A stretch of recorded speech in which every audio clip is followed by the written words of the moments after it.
Welcome, one and all, to yet another episode of WIC TV. It's a cross-ideological space where we come together to talk about issues, both political and cultural, from the silly to the serious. And gang, we got a bit of a show for you tonight. Hasan has been banned for about 24 hours from Twitch for mishandling terrorist propaganda.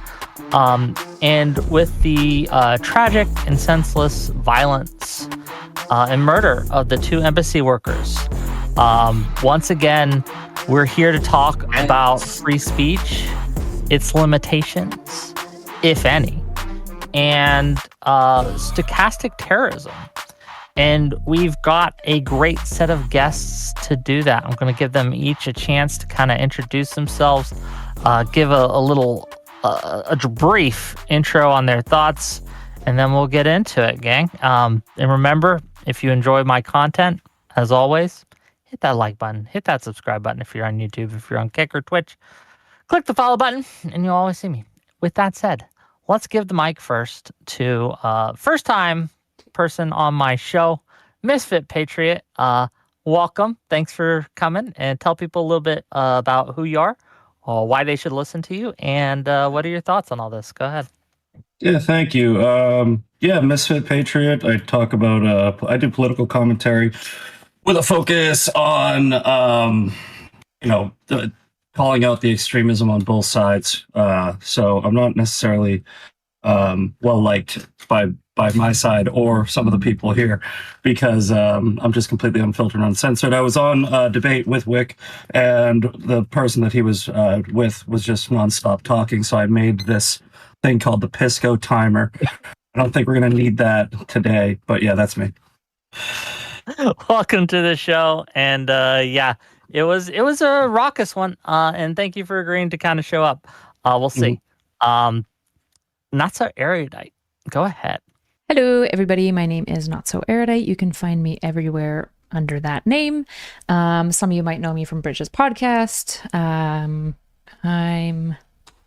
back, baby, I guess. I haven't really streamed much in the last 2 years, so I'm trying to be a little bit more considered in that. And thanks for having me, WIC. Always a pleasure. It's nice to have you back. We've missed you. Back so home. Welcome to the show, and we'll get into it, I'm sure. It'll be a fun discussion. Last but maybe least, I don't know. Go ahead, tell people who you are, what you do, and I'm the Soy Pill. I make video essays. Sometimes I stream and call congressmen slurs. I am here to talk about stochastic terrorism. So yeah, I'm excited to do that. Okay, I guess I'll start with I guess what's most recent in the debate sphere. Hasan's ban. Do you think Hasan should have been banned for talking about the terrorist manifesto, or the terrorist manifesto that he read on stream, the shooters, to be clear? Do you think he should have been banned for that? Why or why not? Do you think that was a righteous ban? What do we think? Go ahead. Was he banned, or was he temporarily suspended? That's temporarily on suspended. Twitch, that's what Yeah. it means, yeah. Yeah, so it's not banned. Sure. It would be lovely if we lived in a world where there was no rules. Do you think he should have on been any. banned? I don't know I know that he read something. I don't know exactly what he did, but I know that every platform has these community guidelines, and people get temporarily suspended all the time. I don't like it either. However, the way you're framing it makes it sound like he didn't do anything wrong. He was just exercising his First Amendment right, and the government took away his voice. That's not what happened. Apparently, he was temporarily suspended. He might have broke the rules. He might not have. I don't know exactly what he said or why, but he didn't get banned. So let's not say that he got banned if he didn't get banned. He got temporarily suspended. He took it. He got a 1-day timeout. X has given me 1 week timeouts because I said to Nikki Haley, I hope you get bed bugs, right? It was stupid, but it's just how it's how the internet works. Other thoughts? What do we think? I mean, of all the things that Hasan could be banned for, I don't think this one was particularly bad. I say this also in ignorance. I haven't seen the clip on him reading said manifesto. I did read said manifesto, which is honestly, other than the fact that it is, used to justify horrible murders, like the prose and what it is itself is not particularly egregious. It's not calling for like like other people to, well, I guess that's arguable, but it's mostly just like, hey, here's the description of what I think is happening. And then overall, I think this justifies what I went and did, which compared to a lot of manifestos I've read is not nearly so bad. I don't think it's that bad, but depending on how he handled that on stream, maybe he should have been banned for that. But given the other stuff he's done, it seems like not one of the more egregious things to be banned for, which is interesting. Any thoughts, Kyla? Yeah, so I think we need to be specific about, so I'm so tired of like taking Hasan's narrative of what happened and be like, that's why. So like Hasan says he got banned for reading the Terrorist Manifesto. If anyone's actually watched the clips of him reading the Terrorist Manifesto, it's possible that it was for reading it. It's more likely the fact that he does like a lot of that, like, you know, when Nick Fuentes will be like, look, Adolf Hitler was a great painter, right? It was a lot of that behavior, right? So he never said it's okay to go and kill Jews, but he said, well, this guy isn't really a neo-Nazi. And, you know, the narrative around people, you know, this manifesto writer, he's pretty reasonable here. He's look, he's such a good writer. His prose is great. And using that to somewhat, I'm sorry, I'm trying to like fix this bright light going on. Okay. And people are using this to basically, he's using this to fundamentally like wash out the extremism within the actual manifesto and like the thinker. And he keeps insisting, for example, that this guy doesn't hate all Jews.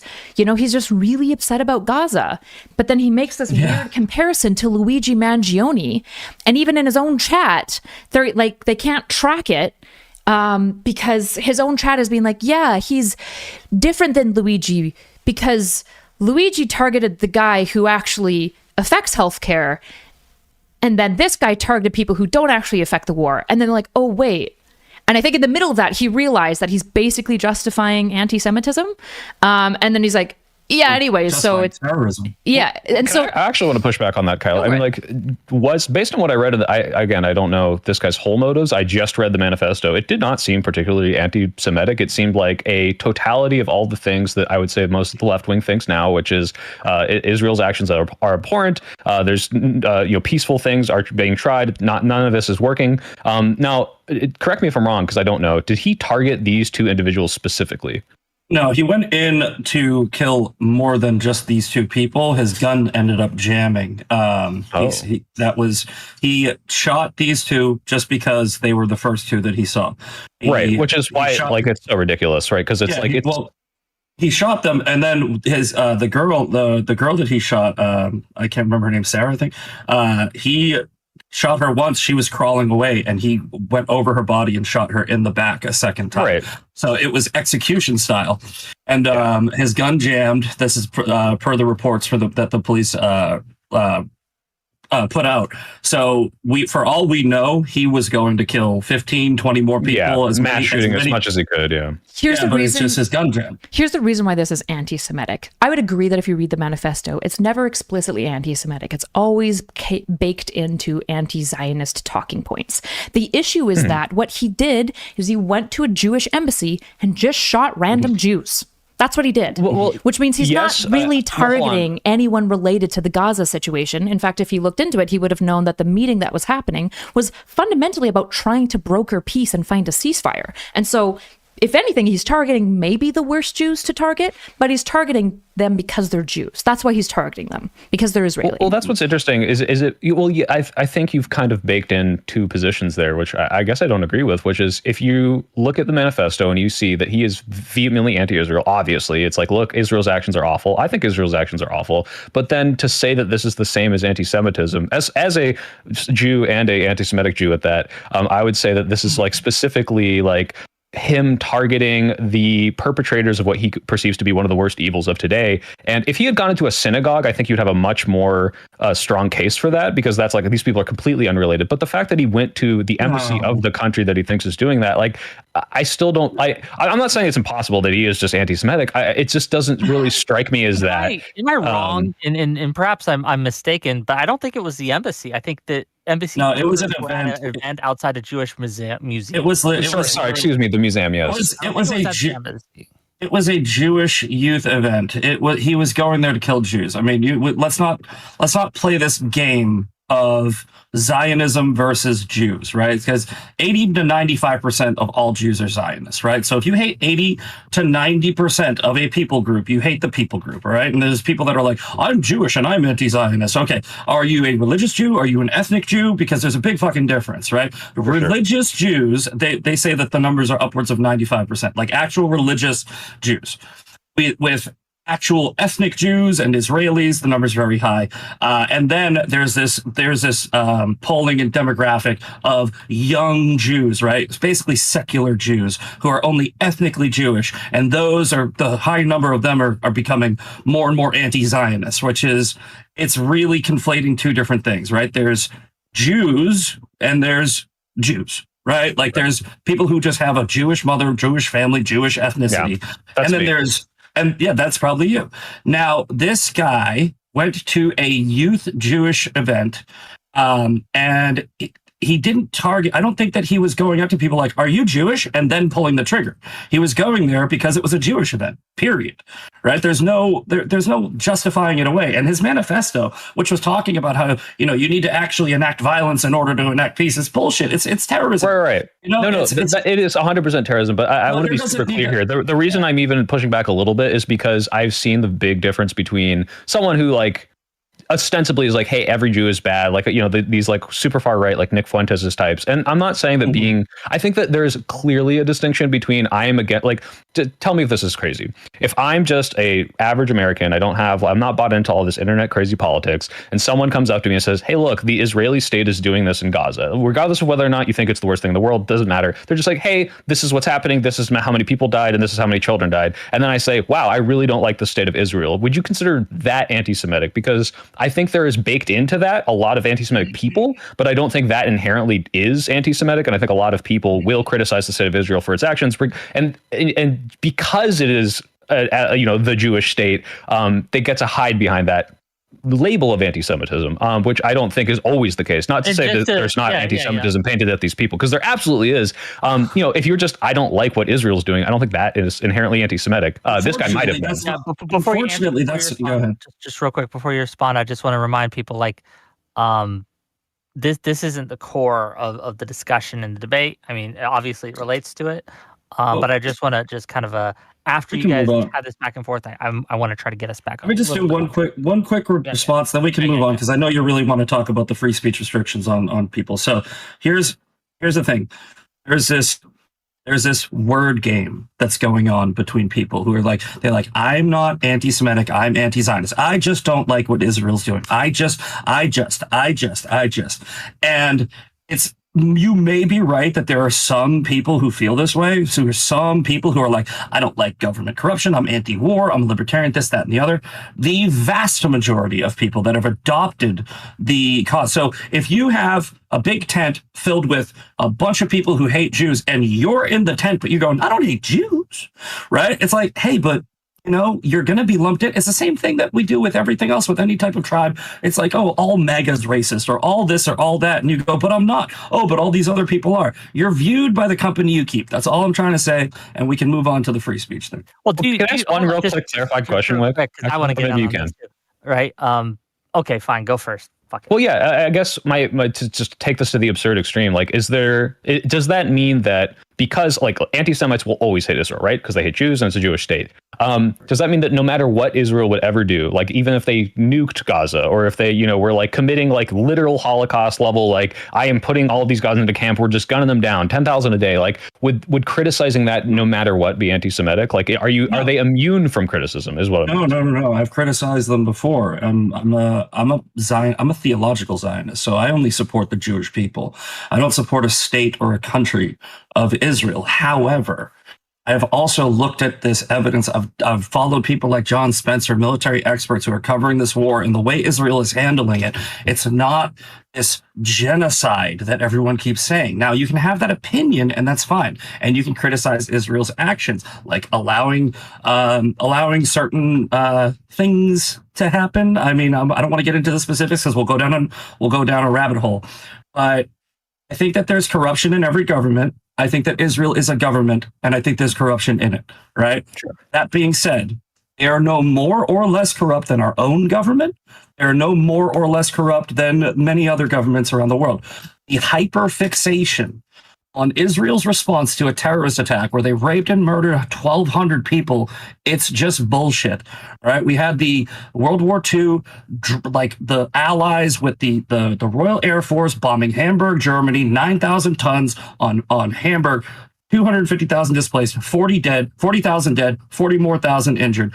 Nobody called it a genocide because it's a fucking war. So just be honest and say what's happening is Israel is fighting a war that you don't like the way they're fighting it, and you want to criticize the way they're fighting it. Perfectly fine, perfectly reasonable. Please. I just wanted to weigh in. Don't wrap it in this "I'm not anti-Semitic" shit, because 95% of the people that you're hanging out that are agreeing with you, those people are. As a Gentile non-Jew. Sure, but it does seem like you're granting it. Okay. Oh yeah, Kyla, we can't hear you. As a Gentile non-Jew, I just wanted to quickly weigh in. I think saying that he wasn't anti-Semitic when he went to not Israeli embassy, they happen to be embassy workers, but he went to a museum. It was the Capital Jewish Museum. He just went to a museum.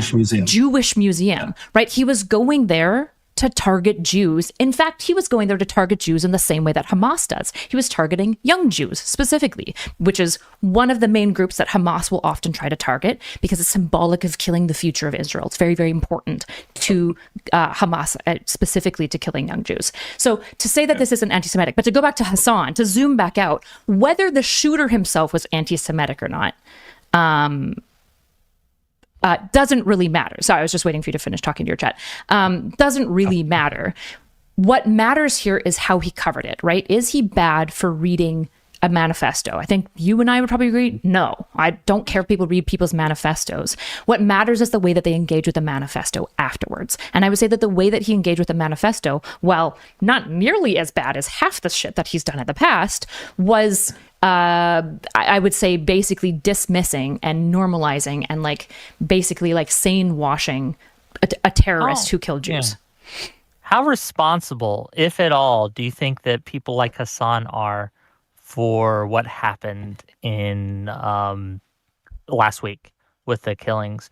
I know that I've seen some people suggest that this was a form of stochastic terrorism, that the people like Hasan, not just Hasan, but many other pro-Palestinian kind of messaging, globalize the intifada, bring the war home, et cetera, acted as sort of a stochastic, terroristic kind of thing to make it more likely that someone would go out and do this kind of violence. Cards on the table here? I don't agree with that. I don't believe that. I don't think that's true, but I wanted to hear what you guys think on that, and I want to have a discussion about that. What do we think? Is Hasan if you read the manifesto itself, I mean, Hasan is part of a narrative that is like Hamas wrote it. Like the manifesto looks like Hamas wrote it, though. I mean, considering how extreme Hamas is, I don't think it's particular. Like I said, I think 90% of it is very much like I am a disaffected person with the system. And I see the Luigi Mangione comparisons, because it's you take this thing where you've got a very difficult position, you don't see a lot of movement. And by the way, this is going to sound a little bit like what Hasan's doing, where it almost sounds like I'm justifying it. The problem is you can take this very frustrating position, see that nothing's really working and nothing's changing for the better, but then your jump from that to, okay, now I have to go kill innocent people is the kind of insane part, which is why this guy's insane, instead of, hey, how can I affect change? How can I make sure people change their minds? What are the several thousand steps in between being very frustrated and disaffected with the state of politics and committing a mass shooting can I take? And these people never do that. They just say, okay, let me go murder someone. But the thing is, I don't think Hasan really contributes to the way this is done insofar as it's more than anyone else is saying. Because if you look at the manifesto, it's, hey, politicians say that they're angry about it, but they're not doing anything about it. Violence is still being committed. Israel is clearly bragging about the fact that America is not, holding them back. And all of that stuff is empirically true. Now, whether or not you think it's justified, I know Misfit thinks hey, analyze-wise, this is a low civilian to terrorist death ratio or whatever, or they're doing the best they can given the circumstances.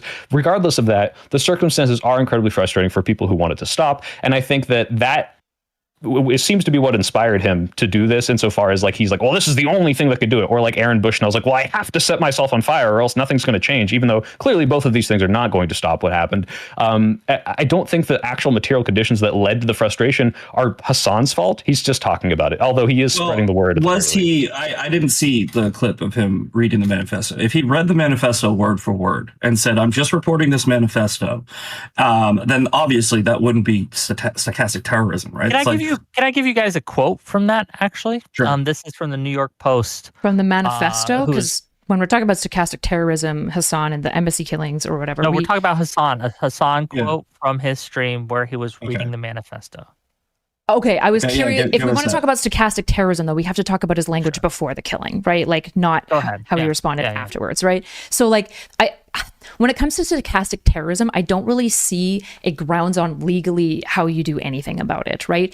And it's like an impossible thing to quantify of like, okay, well, is Hasan doing stochastic terrorism because he's talking really, really, really grossly, like disgustingly about Israelis?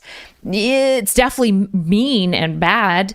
What about Noah Sampson, who basically walks you all the way up, talking about how we have the means to basically go and kill like Raytheon owners and like military industrial complex workers, right? Is that stochastic terrorism? That's probably more in its ilk. But again, even if Noah Sampson's viewer goes out and kills a Raytheon worker and cites Noah Sampson, I don't know legally on what grounds we go, you're at fault, and now we can like criminally or civilly charge you. I don't know how it's calls to violence in the same way you violate the First Amendment. If someone says So say someone says something like, wow, the Second Amendment people should do something about that. That is clearly like, I am implying that someone with a gun should go and do something with a gun to this person. I think that is criminally chargeable, is it not? I'm pretty sure in these cases where you walk all the way up to the line but don't cross it, you don't cross the Brandon right. If you don't cross the line. And obviously I think Hasan is, well... He's well behind the line. Has he not posted a picture of the gun used to kill Shinzo Abe in response to a senator saying something mean? He has. The issue is how do you criminally and civilly persecute this to say he's now at fault if somebody went and killed that person? That's really tough to do. I genuinely don't know how you do it.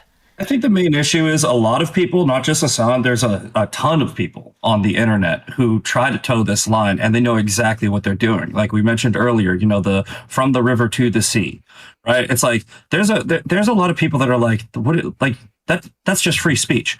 And I'm a free speech absolutist, but one thing I don't endorse is, openly supporting terrorism and calling for genocide. I don't think it's free speech. So when you say from the river to the sea, you're talking about from the river to the sea, all Jews die, right? And if you press people on that, they'll be like, no, that's not what it means. Okay, what does it mean? They don't have an answer because it's what it means. Do you think that all of them think that though? I know a lot of these people chanting, right, and either they don't understand that or they don't really think they want to genocide Israelis. So the people in Nazi Germany that were just like repeating what Hitler was saying, right? That's stochastic terrorism. It's like, when you indoctrinate a group of people, when you have a massive following, like Hitler back in the day or any Twitch streamer now, when you say something, your followers just repeat it. They don't need to know what it means. They don't need to actually know that they're repeating this call for genocide. It takes effect, and it's this mass movement. And it's very dangerous. So yeah, there is something to be said about the responsibility that you have as a streamer and a platform, to make sure that if you are saying something like, if you go, hey guys, everyone's chanting this from the river to the sea thing, and that actually really is basically calling for genocide. Maybe we should change the language on this. But they don't. They do it on purpose. One person does it on purpose. And to this, I'm sorry, I forgot your name. To this lovely lady's point about Kyla, how do you prosecute it? That's the tricky part. They know that it's very difficult to prove that in court, because how do you prove intent? They're just going to play dumb. It's the same thing like when people dox other people. They dox them and they go, oh, this is public information. I don't really want anybody getting hurt. Bullshit. There's some people who know what they're doing, and then their followers don't know what they're doing, but that's the problem. Misfit, I want to be clear. I'm not playing dumb here. I've never chanted that. However, I have heard many people who do chant it who I know do not have the genocidal intent of it. And when you make the Hitler comparison, I think it's very different because the explicit Hitler language is, hey, I want to exterminate, eradicate the Jews. I think if someone's saying, death to Israelis, I think that's a much, much different thing than what can be interpreted and has been explained to me as, I want the Palestinian people to be free from Gaza and be free to operate inside of Israel all the way to the sea, right? So I can see that as a non-genocidal chant, and a lot of people can, unfortunately. I think that's a lot less explicit than something that would otherwise be very clearly stochastic terrorism, even if you think that no matter what, it's genocide. So in order for it has to be so clear that it's like just, like, I want to kill the Jews. You can't play word games or else it doesn't mean it. That's the problem, right? These people know exactly what they're doing, and they're mincing words. So how do you want to prosecute them? Line. How do you want to prosecute? No, that's what I'm saying. I don't want to prosecute it, right? Okay. I do not. I don't think that you should. I don't think Soypel, do you want to prosecute stochastic terrorism? Like if you say Hasan is a stochastic terrorist. It's very obvious. If he was, I don't think that anything he has done is so blatantly legally obvious that he could be prosecuted for it. What about Vaush with his Fed posting?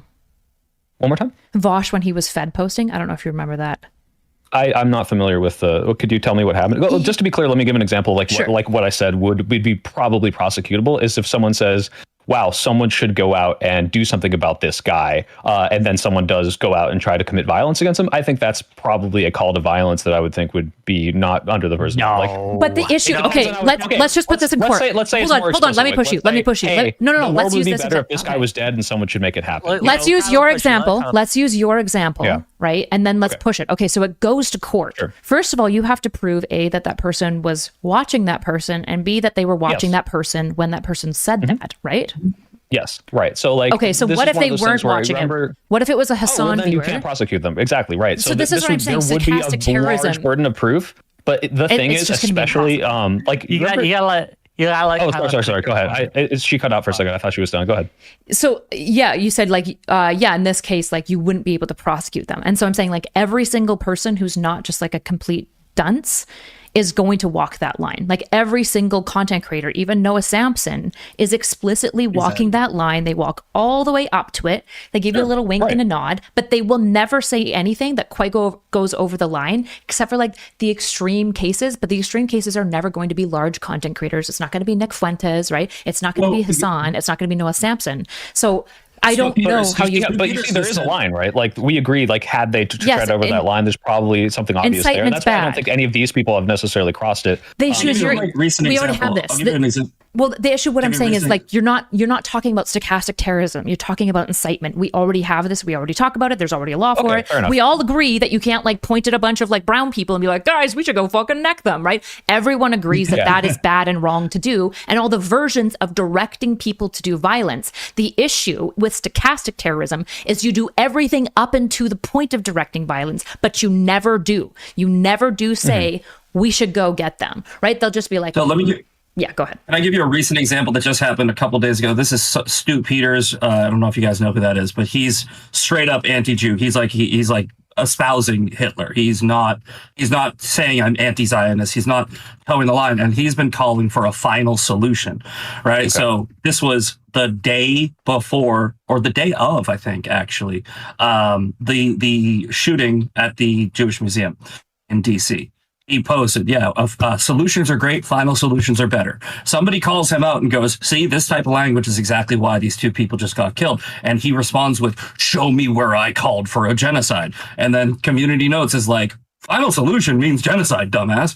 But as long as he's not saying, I think you should go out and kill every Jew, and he only says final solution, where do you draw this line that people keep on walking up to? Because that's what we're trying to get to. No, I get that. And maybe just to clarify, I think the reason that I am using what Kyla, you've already pointed out, is already kind of the legal standard, is that, yes, it is very ambiguous up until that point where you're clearly inciting violence. And I think there's so much ambiguity up until that point that I wouldn't be comfortable prosecuting people just because it's vague. So then what we're talking about isn't stochastic terrorism, because if we're saying stochastic terrorism is all the stuff before and incitement, and the only part of it stochastic terrorism that's bad is incitement, then we don't really have a conversation because everyone agrees with that, right? Like nobody would be like, yeah, incitement's cool. No, the question here, hold on, let me finish here. The actual conversation is, what is stochastic terrorism? Is it bad? And is there anything that can be done about it legally, morally, socially? That's the conversation that we have to have. So maybe we need to back up and just define stochastic terrorism, because the moment something moves to incitement, I would say that's no longer a stochastic terrorism. That's incitement for violence. That's hate speech. We have that covered. Yeah, we have and keep in mind just to guide this, right? You can be against something and not think it should be prosecutable, right? So I can say, well, hey, I understand that there are reasons why we can't codify this into law, where we say, okay, now we can prosecute you for XYZ, right? But you can say, hey, when I see it, I can condemn it. I can platforms can ban it, perhaps, or we can say, in my community, we don't want this kind of shit, and if you do this kind of shit, you're gonna be kicked out. We could do all sorts of things other than prosecution. Let me read a couple of these super chats, and we'll get right into it, because I think that was a good reset point. So let's just read a couple of these real quick. Okay, $2 from Cameron502 say he targeted them because they left a Jewish museum. True. $10 for Feder Methodist says, I just got here. This better not suck. My girlfriend was going to give me an exfoliation treatment with a cheese grater and then a massage with kerosene, but here I am. Thank you for the $10, I guess. Appreciate you, buddy. $10 from Doobie to say, if from the river to the sea is genocidal, when pro-Palestinian activists say it, what does Misfit think it means in the Likud party charter? Is it genocidal there too? If not, why? Do you want to respond to that? Yeah, it's a whataboutism argument. Look, it just means what it means, man. I fucking hate whataboutism. It's the dumbest, laziest fucking way to do any type of argument. But what about doesn't mean shit to me. Focus on what I said. From the river to the sea is a call for genocide. Period. It's what it is. Whether or not people mean it that way, whether people don't understand that they're saying it that way, it's what it fucking means, right? So I don't want to hear bullshit about the Likud party. I don't want to hear bullshit about. But what about MAGA saying fucking the Muslim ban? I don't care. Focus on the fucking argument.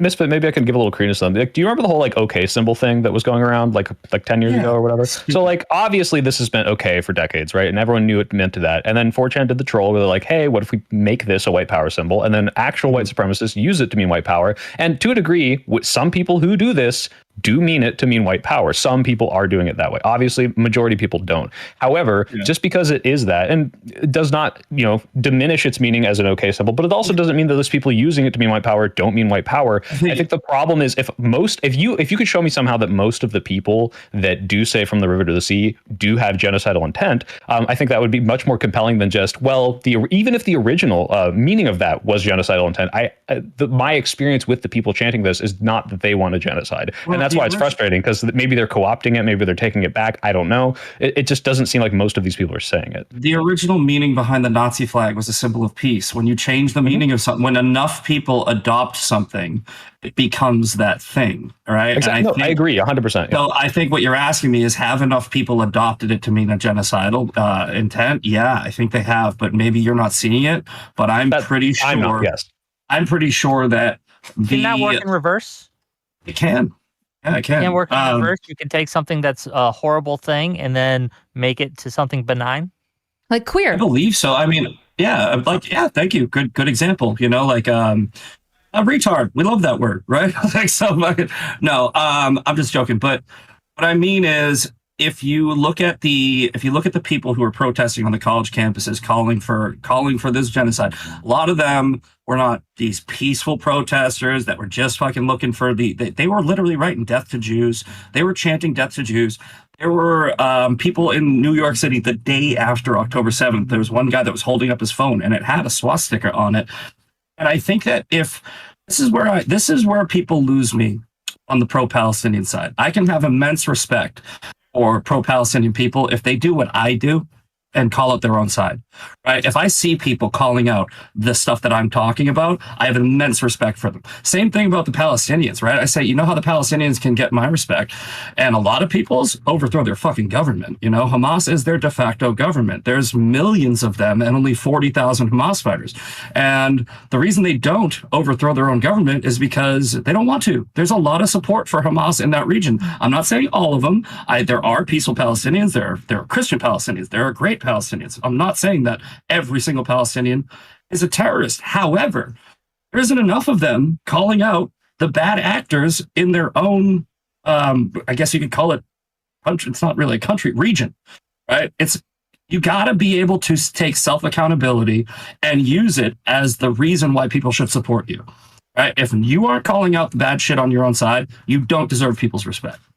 But also, I mean, even the ones who are still getting bombed. So it seems like a kind of a collective punishment sort of thing, right? Like, I don't know if the point of this conversation is Israel-Palestine. I think there's a lot of nuance being missed on every single side, and it's also not the point of the conversation. Going back to stochastic terrorism, for the purpose of like, not because I think something that's happened already in this conversation is what I hate the most. It's like the Heidegger chatter, right?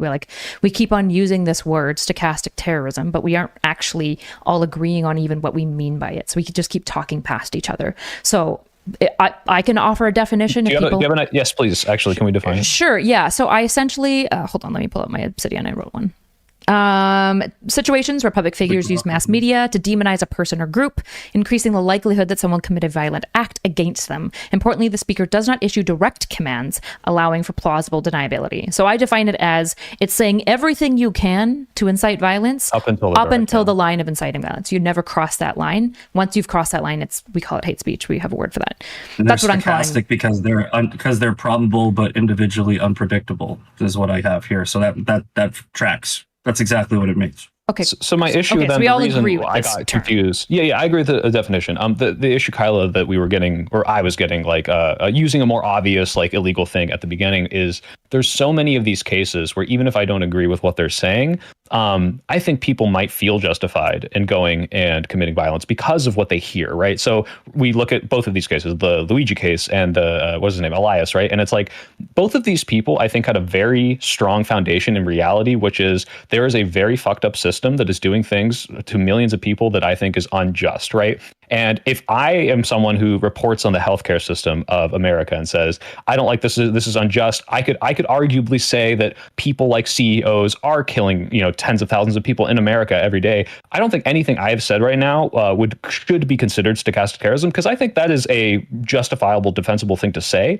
And I've seen similar things on Hasan's side. Now, this is not including the having terrorists on saying, I love Hezbollah. Like these are just I am describing the reality of the situation as I see it. And the problem is if you can then say, well, he didn't directly call to violence there because he didn't, but someone reasonable who's a little more crazy might go and do something violent because of that. I don't think that's something we should shame. I don't want to, I would be more scared, not of the violence that may come from the craziest parts of people seeing that reality, but rather from the pushback on the free speech of people just saying, hey, I think this is a bad situation. Sure. I'm much more scared of that. Yeah, you essentially are saying, like, fundamentally, I believe in the like right of free speech versus like the consequences of really nasty speech that we hate, right? I think all of us probably here agree that like Nick Fuentes sucks. Like, I don't think any of us like him, but at the same time, he threatened to pipe on my house once. Do you guys know this? No, I was on a panel with him with Stardust, and back when he'd go on Stardust's panels, and he's like, I'm going to pipe bomb your house. And I was like, okay. So here, actually, you know what? This is a good point. If I could jump in for one quick second, because Nick Fuentes, I think he's pretty smart. I hate giving him credit, but he really is.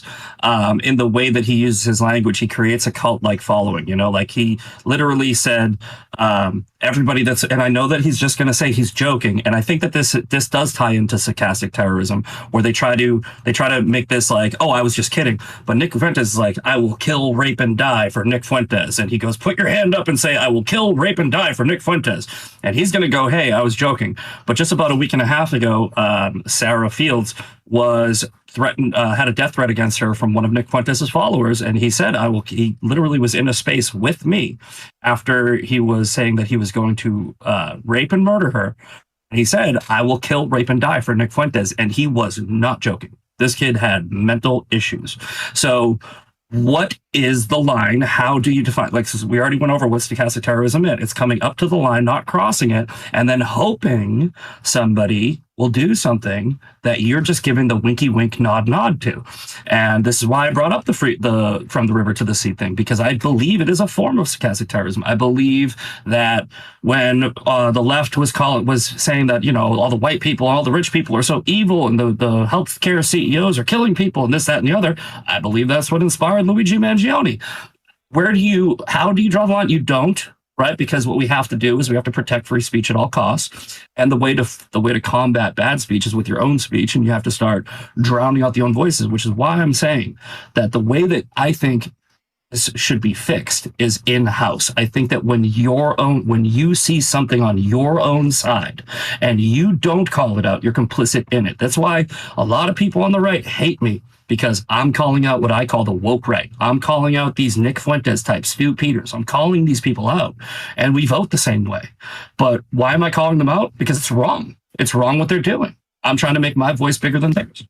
No, I agree with that completely. Oh, go ahead if you want to say. I was already talked, Kyla. Yeah, so going back to stochastic terrorism, I think to be functional here, we should probably talk about, so I don't think that there are grounds by which we can legally do anything about it right now. There's nothing that I can think of, because I can't think of specific criteria that I might be able to apply to somebody like Noah Sampson, who I think has done much more explicit things that I would call, that is for sure stochastic terrorism. Like, I think he's very extreme on that, and like some of his recent statements about Raytheon, that I don't know that I couldn't apply to Lawrence Southern, but I don't know if I blame Lawrence Southern's great replacement theory videos for white nationalist shooters. Right, exactly. And so it's like, or PewDiePie was named as well. I obviously don't blame PewDiePie for this. So we're not going to take the word of the shooter, because we don't trust crazy people to know like what caused them to do this. And so my issue with legalizing stuff around stochastic terrorism is that I don't know how do you create a satisfying criteria that you can absolutely apply to somebody like Noah Sampson that you definitely couldn't apply to Lawrence Southern, because I think Lawrence Southern's like great replacement video is also really fucking awful. It's just less in the direction of like walking you up to the line of violence as Noah Sampson's Raytheon comments. But again, like, what are the Raytheon comments? I haven't heard them. Could you tell them? What are they? I'm going to butcher it. So I'm going to give you the gist. Somebody might correct me in chat. I was going to say trust them. Get your super chats ready. I was going to say trust them, but also don't trust super chatters. Just to clarify before you say $20 to correct Kyla live on air. Okay, gang, come on, get your super chat. Anyway, sorry. I want to clarify before you say it, because watching the Lawrence Southern video is like, I don't know how bad his comments are. Her comments are like, hey, we are being invaded. Our people are being killed. Like, I would say that is right up to the line of like, you are arguing for someone to go out and do something for this without saying. So you think that say we created legal criteria for stochastic terrorism that was before incitement, right? So we have incitement, now we have this area of stochastic terrorism. I don't think she should be legally prosecuted, because I think it's too vague. I agree with you. Okay, I'm just that's saying, essentially what I'm saying. However bad Noah Sampson is, I don't know how the comparison is. I know she's really fucking bad. So. Yeah. So essentially, again, I'm going to butcher it, but he was talking about the manifesto and the killings and Gaza and stuff like that. And he said, guys, we have direct access and means to just stop people who are supplying all of the weapons. He said, I bet you if you go out, you could figure out like a nearby Boeing officer like around you. And basically he like left it at that, and then did his like classic like, okay, that is damn really bad. I guess that is worse, because it literally is, hey, look these people up. And here's why I don't think I agree they shouldn't be legal, is because even though that is damn near like, okay, you are saying go out and kill these people. Jreg, I don't know if you saw his video on the Luigi Mangione video. It was very funny, where he's like, isn't it crazy how all these CEOs and politicians are just walking around with explodable heads? Isn't that amazing? Isn't this weird? And then he does the like satire, like 3D like thing spinning around. And like, I don't think he's sincerely calling for violence. I don't know for sure, but like based on what I know about him, I don't think he is. However, I would say that is almost 1-to-1 with what you just described with Noah Sampson of like, yeah, someone could absolutely read this and go do something about it. Yeah. Now I agree with Misfit, who I guess is back now, which is I didn't kick him, gang. I didn't kick him. It was not my fault. I don't know what the fuck just happened. Okay. No, but Misfit, I was just about to give you credence, which your idea of like policing your own is 100% like if we want to make this panel calling out, and I think we should, people on, well, at least my side, I don't think you're on the left, but me and Kyla are saying, hey, Hasan and Noah Sampson, and like, you know, as much as I might understand your plight with Gaza, I think this is awful and we should do something about this. You are pretty much saying go out and do something about this in a violent way. That is, I would say that Noah Sampson one, absolutely stochastic terrorism. I don't know if legally I want to pursue it, but 100% we need to be like, hey, this is bullshit and you can't do this. Like this is, at the very least, be deplatformed from a private institution. 100%. Okay, I'm gonna let Misfit weigh in, that I gotta get through these super chats. Okay, you guys can hear me, right? Yep. Because it's saying I can't. Okay. I wouldn't even go as far as to saying prosecute. Like it's like this isn't, or even deplatform, right?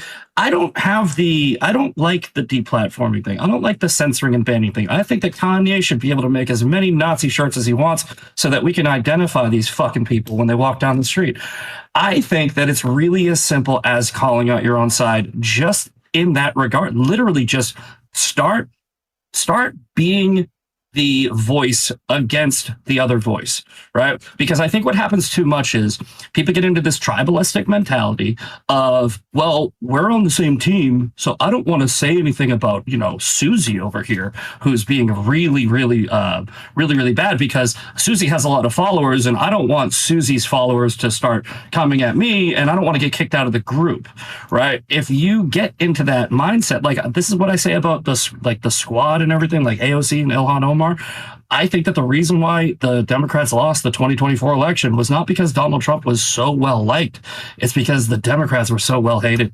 Like you guys went too far, way too far left. You allowed the crazies in your party to become the most prominent voices. And people were like, the regular people that aren't on either side, just the people that don't fall apart, they go, no, I'm not down with this.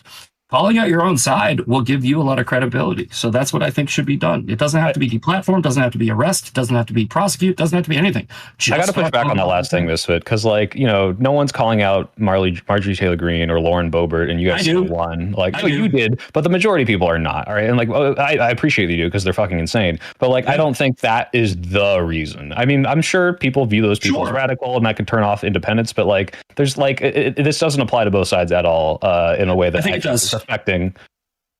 I think it does. All right. I don't see that, but it's fine. That's not the topic of the panel. So maybe let's get into the social response, because I think we're all agreeing that there should be some, like, if there can't be a legal response, then there has to be a social response, because I think we all agree that stochastic terrorism is bad, right? And my issue with the lack of legal response is that I think legally we very much believe that sticks and stones will break your bones, and we try to legislate around that. But in the age of the internet, words can sometimes damage people in like massive ways, in ways that they never have been able to before. And I think that really matters, right? This is why I think that there should be harassment charges based on how you platform and talk about other people. I think that there should be a number of different things that can be criminal based on your online behavior, even though it's just words, right? And so I'm curious what you guys think. Like, what is the social response as far as like people doing stochastic terrorism, people engaging in it?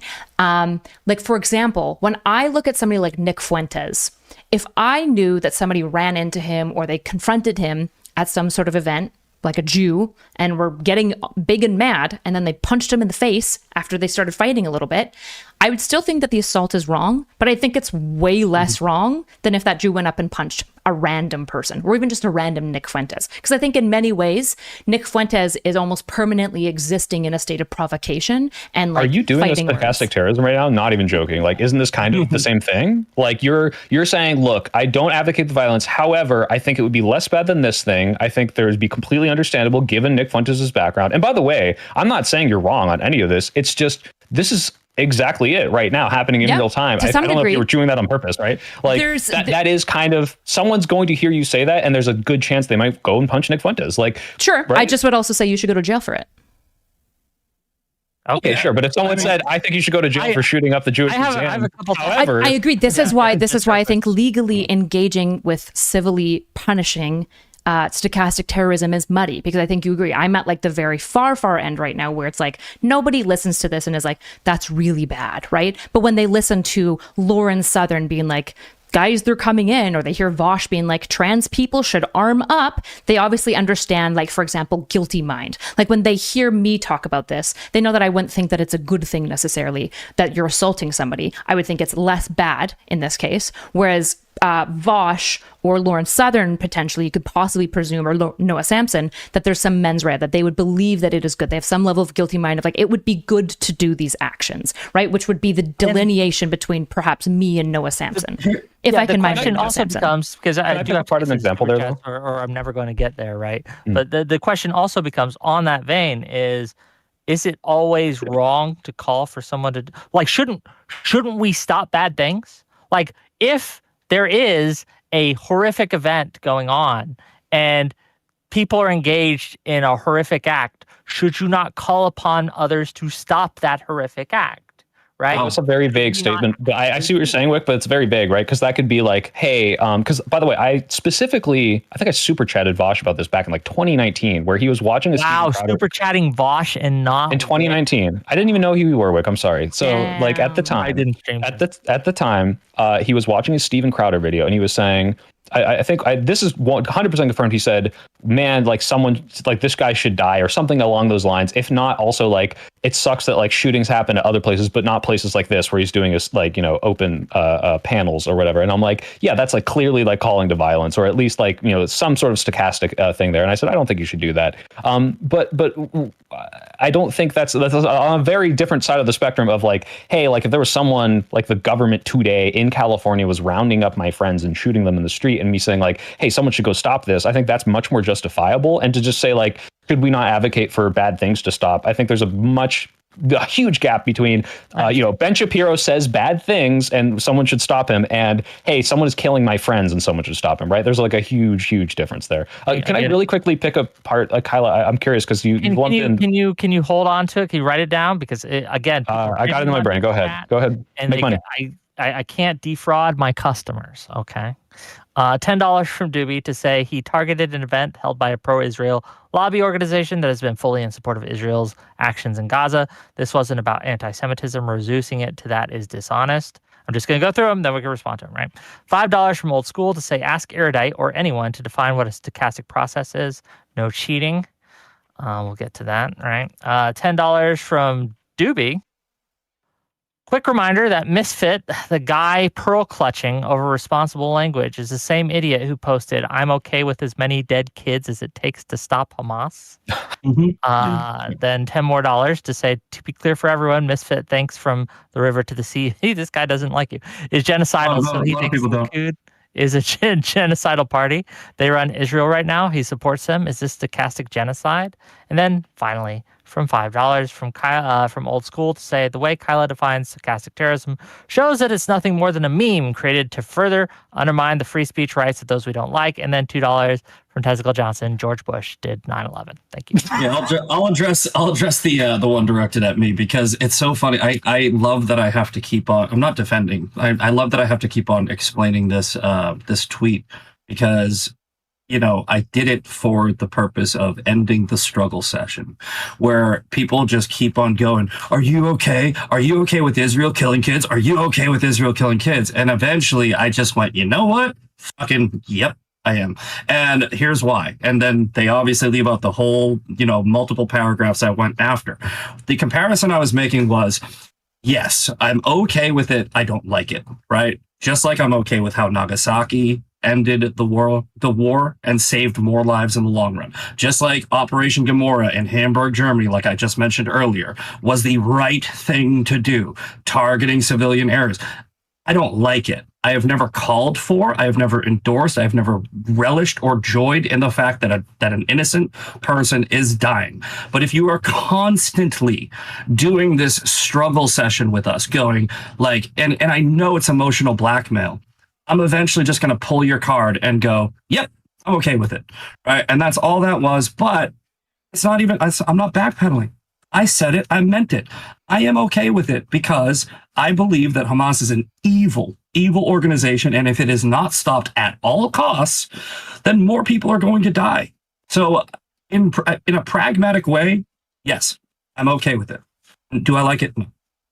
I unironically, even though I probably disagree with you on a lot, Misfit, the way that you phrase that, especially using examples of much worse wars, I don't agree, but I'm like, I get what you're saying, and I don't think that's stochastic to say, hey, I think the cost of how bad this is in Gaza is worth the outcome that I want. Sure. That's an opinion to have about the war that I might not share, but that's at least I think you explained that well enough. It's an honest one. It's an honest take, and you might not like it, but it's just an honest take. Okay. And I don't like that everybody just tiptoes around it, because what the goal and the motivation, especially online, is they have manipulation to, right? tactic. One of the issues that like I think is going on in the Israel-Gaza war, for example, is that like nobody in North America really has like a sophisticated theory of violence. Like we don't really understand violence. We don't know like what justifies violence when it's not justified. Like we don't even have the beginnings of this. We just think violence bad, basically, except for maybe self-defense. And I think we're seeing that with like war. Like Ukraine is an easy one to solve because it's such an easy, obvious bad guy. But most wars are not like that. Like the India-Pakistan war, there isn't really a good guy. Like there's not really a good guy. And that's the case in almost all wars. I think there's a difference between a political war and an ideological war. And I think that the war in Ukraine and Russia is a political war, right? It's over a land, it's over hubris, it's over I don't really support Zelensky that much. I support the Ukrainian people. I have nothing against those people. But I think that with the Israel Hamas war, it really is a good guy, bad guy, because you have radical Islamic terrorists who are chanting death to Israel, death to America. There is no appeasing that ideology. They really do just want to kill every Jew. And hold on, Misfit. You do understand that there are people on the Israeli side who are talking about nuking Gaza, glassing Gaza, killing all the Palestinians, getting rid of all of them, and that's you're one of them. Yeah, I mean, I'm one of just them. the same way that you think we should nuke Gaza are bad, right? I think that if you were to also bad, correct? No. I want to hear him explain. We're never going to talk about stochastic terrorism, by the way, guys. I know, I'm sorry. We've abandoned the ship. My question will bring it back, but I want to finish this because this is very interesting. That he wants to nuke Gaza. I'm not saying I want. I'm not saying. Sorry. Yeah. I'm not saying I want to. What I'm saying is I've made this tweet as well, which I will defend. I said the logical thing to do, not the moral thing to do, the logical thing to do after October 7th was to nuke Gaza, right? And I'm saying logically. I'm not saying I like it. I'm saying if you think about it, that would have been over, right? It would have been horrible, but it would have been over. Instead, what we have is a year and a half of brutality, right? Versus one event, which would have been brutal. So no, I did advocate for it. I take it back. I don't think they should have. Not call it a genocide when you have those statements, though. If you're like literally, that would be better. This is the problem with using the term genocide. Okay, if you use the term genocide, you have to understand what genocide actually is, right? Genocide is trying to eliminate a people group, right? It is the systematic eradication of a people group. Hamas is not a people group. It is a terrorist organization. It's not a people group. But if you did the whole Gaza, that's all the Palestinians, right? Israel does not want to kill Palestinians. That's the problem. No, I'm okay. Whatever. This isn't the topic of the debate. I'll go back to my question.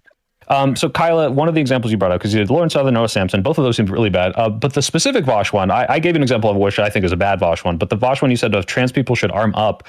I've said similar comments in the recent weeks, because I think that what's happening right now in the government is very scary, and I think that there's a very justifiable fear of people like door knocking, overstepping their bounds, and like a fascist like kind of takeover of an oppression of minority groups. And I think there's nothing stochastic necessarily about saying, hey, you should arm yourself just in case.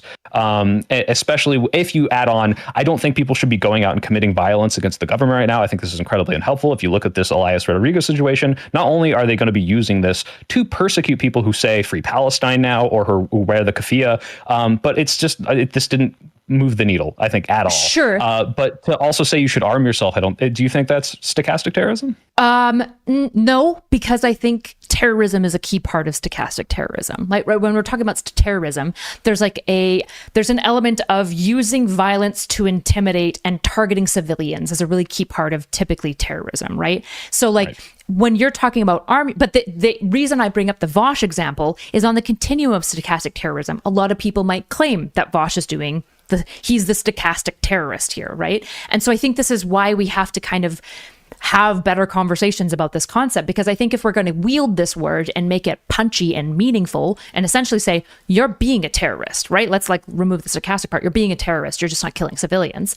I think we need to be clear about what, as a social group, what that means, what that looks like. And I feel like we don't have a clear line, because right now, like you said, me saying it's less bad potentially to punch Nick Fuentes because he exists basically in a permanent state of fighting words, which is one form of defense that you could use in an assault case, right? And you're well, isn't that stochastic terrorism? And it's not really, because I'm not saying that people should go attack Fuentes. I'm saying it could be a plausible defense. However, some people who really love Nick Fuentes probably would feel upset by that and might claim that it's stochastic terrorism, which is why we have to have some level of social conversation about there has to be some line of where we would say this person is actually being terroristic, right? The problem is it's subjective. That's the problem. So trying to make a line on something so subjective, the line will just keep moving. So we had this so you can make a line for yourself and you can advocate for that line, and then this is the way this is the way all of social dynamics work, right? Have you guys seen the Your Favorite Guy kid that was advocating for the shooting after the fact, and he said it was an act of resistance. He was essentially using Hamas language. He goes, no, this was an act of resistance. This was not an anti-Semitic attack, this, that, and the other. And he's and we need to do more to stand up and fight against these Zionists, right? And I think that would be definitely a clear stochastic terrorism type of post. Sure, yeah. Taking a violent thing and saying, do this again, 100%. Yes, exactly. But if that might be Kyla's thing of this is already over the line of this could even be perceived as illegal, right? I hate this subjective argument, because I think all it does is it turns our brains off to be well, I guess we can't really decide and think about it. And it's you can't. Things can be I want to. Relative, right? Because what I'm saying isn't subjective, it's relative. Fundamentally, what I'm saying is it's relative. In the case of Nick Fuentes, I think we have enough patternicity of his behavior, his rhetoric, his actions to suggest some level of mens rea, where he is knowingly, intentionally, and explicitly trying to radicalize people because he hates Jews, and he's willing to lie to them to do this process because he believes in a number of horrible fucking awful things, and he would probably be okay with harming civilians for his glorious Catholic monarchy revolution, whatever, right? And so what we have to do just hold on. When we're talking about this, we have to essentially establish what is reasonable belief, because I don't think anybody reasonably would listen to me saying maybe one of the ways that you deal with stochastic terrorism is that you basically say that somebody like Nick Fuentes is in a permanent state of being provocative, right? And that matters if somebody does an assault on him, because it would weigh in on the court's decision of the assault or crimes may be done to him. And we can say, no, I don't like this idea. That's totally fine. But we have to engage with this, because there is some level of reasonable belief where we can establish this is a stochastic terrorist, and as a social group, this is a reasonable response to those labeled as a terrorist, right? I think it's very important as well, just real quick. I think it's very important that we have to recognize someone saying it once isn't enough, even if they say something terrible, right? Say someone should go out and get guns and take care of this problem. Just one tweet is not enough. There are people, the people I'm talking about, the people I think that are more concerning are the people who are doing it over and over and over constantly. Hassan. But the one time is bad, right? The one time is bad, but so Nick Fuentes said about me. This is something he just did last week. He said, in a better society, Misfit Patriot would be murdered by his government. Right? That's and because I called him up, right? It also depends if one time is bad, if we've agreed on what one time even means, right? So you said what I did is stochastic terrorism. I reject that because I think it's a deeply watering down of the term, and I want the term to mean something. I want it to mean something when I say this person is being a terrorist, right? And I don't want it to just mean somebody being like, I kind of get what Luigi Maggioni did. I don't want to call that person a terrorist. I think it's stupid and it wastes the word, right? And so we do have to create a reasonable belief of what is bad enough that we call this person a terrorist. We do have to do that.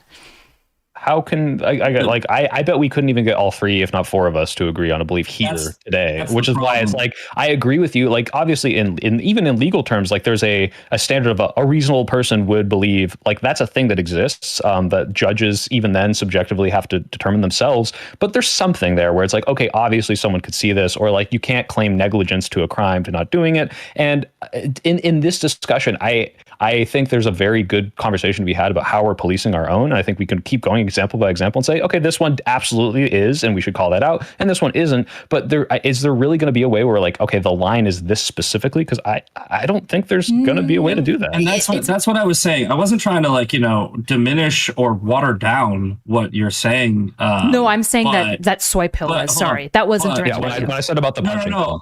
What I'm saying is when I said it's subjective, I wasn't trying to water it down, but it's a reality that it is subject to interpretation. And if you have something that's subject to interpretation, like the line that we're talking about, if it's not something that can be like murder is a very objective thing, right? Assault is a very objective thing, right? What about pornography? Pornography is a very objective thing, it's yeah, I mean, well, you could try to make the art argument, but no, pornography is pornography. It is. Can you define it for me? I would say showing nudity online, right? Like, and what about like a biology textbook? Is that pornography? If I took my shirt off right now, would it's a little harder to define, I would say. All right, nudity with an erotic connotation. Yeah, intent, right? Like pornography bakes in intent.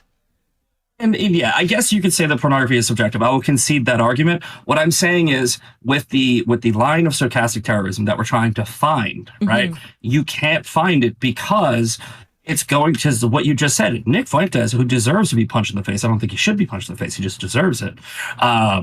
If you punch him in the face, he becomes a martyr. And people that follow Nick Fuentes and like Nick Fuentes will be like, you punched him in the face for no reason. How dare you? He's just speaking his mind. He's just having his First Amendment right. And then you have people on the other side that would be like, no, he should have been punched in the face. I'm one of the people who thinks that Nick Fuentes deserves a punch. I would never do it, and I don't think anybody should do it because I don't want to make him a fucking victim. I want him to keep talking, and I want people like me, you, and you, and you to talk against him. I think that the only way to combat these people is with your voice. So, Can I give you an example, though? The Nick Fuentes example. Hold on. Kyla first. Yeah, just respond.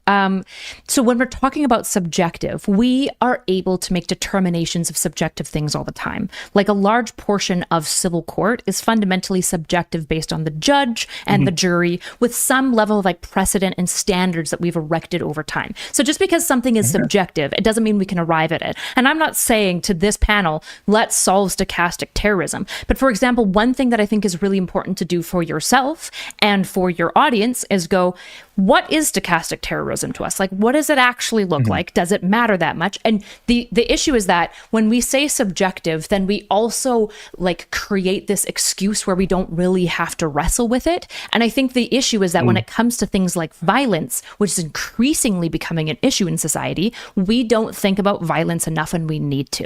We really need to. So I agree that I won't have the same line as soy pill necessarily, but it's reasonable to believe that they'd be a lot fucking closer than super far apart, right? I don't think you'd actually point at me saying it's less bad to punch Nick Fuentes and be like, that's a terrorist right there, right? I want to ask Kyla a question real quick, because we're talking about communities, right? And I don't know about you, Misfit, but most of us have communities online that we built, that we moderate to varying degrees with varying. I don't. No Discord for me. Well, me neither. luckily for you, so I feel Discord's horrible. Never have one. I guess my question for you, Kyla, would be if someone in your community were to say something like, you know what? I don't think what Luigi did was that was that wrong? And I think that we need more Luigis. Is that stochastic terrorism to you? Nope, not necessarily. I don't think that would be a terrorist at that point. That's not far enough along the line. Really? No. That seems like they're explicitly calling for more, but I think that might even be like, especially if they have a platform, might even be like terrorism's a really big word. Terrorism's a really big word. So I think that we should be cautious when we're talking about this. So for example, if when they talk about the United Healthcare, they start streaming about it all the time, right? They constantly keep reminding people how to arm themselves. They start talking about the best ways, potentially totally unrelated, just like what are some ways that you can hide bodies, you know? If they started doing a whole bunch of behaviors alongside this, then I would totally grant that it's a terrorist. But this is why like a single moment, this is why like it's subjective and it's relative fundamentally. It's why it can't be solved in legality. And it's why even things like porn can't be solved like just legally. But you can kind of look at it and feel it out and hopefully put your finger on when it's starting to happen and go, okay, this is obviously bad.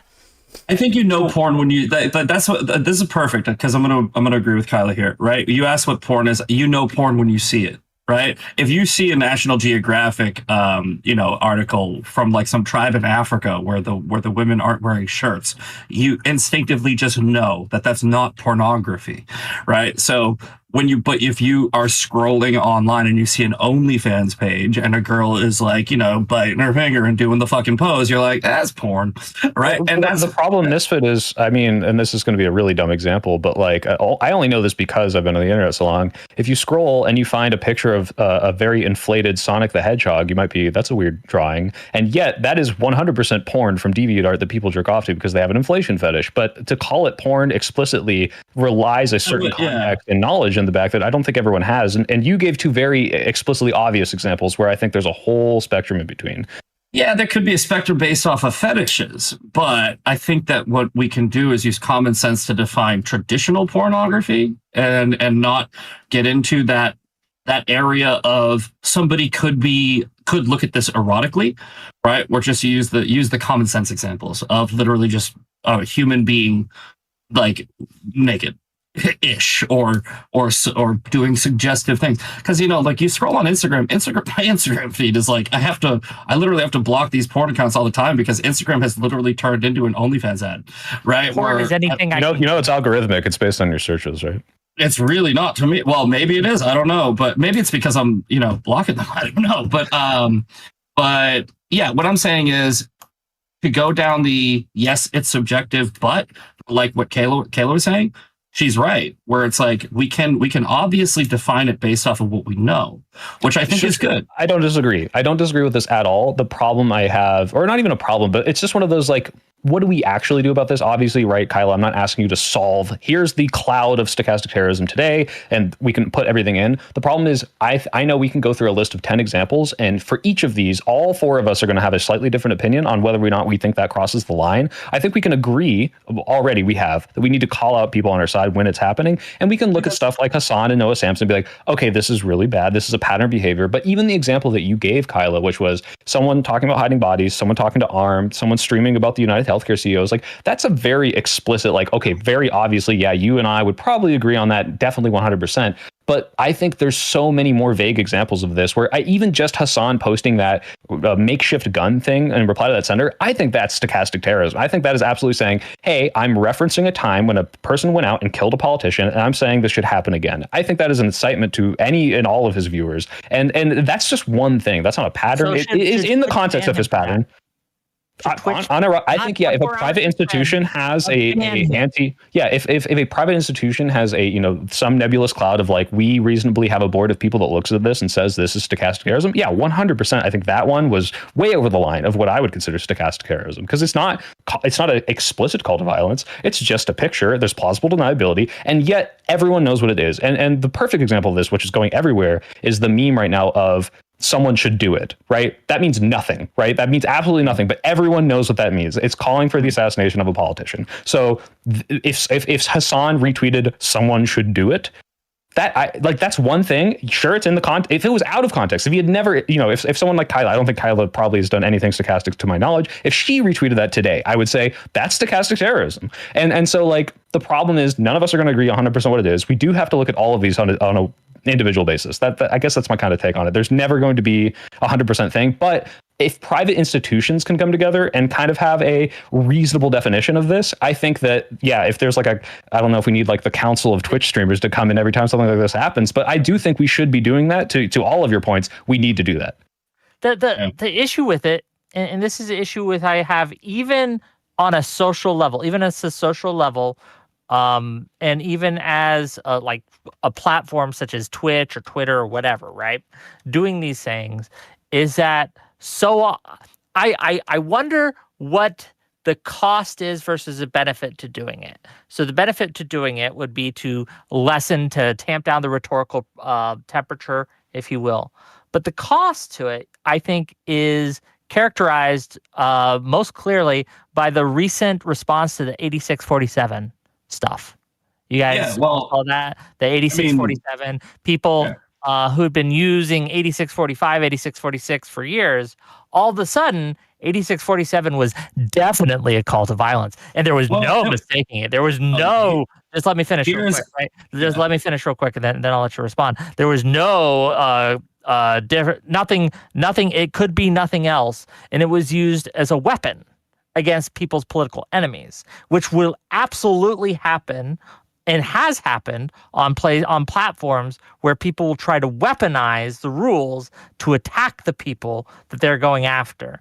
And I worry that the cost of codifying this on even a societal level, right? Like even as a platform, will not be worth, the juice won't be worth the squeeze. So let me agree with you on, in general, I don't think people should be censored, right? I don't think that people should be banned. I think that, honestly, I think the way the internet should work is you should give users, like the actual people on the platform, the ability to device ban other people so that you literally just don't see them at all, right? You device ban them, you get rid of all their backup accounts, they can't continue to harass you.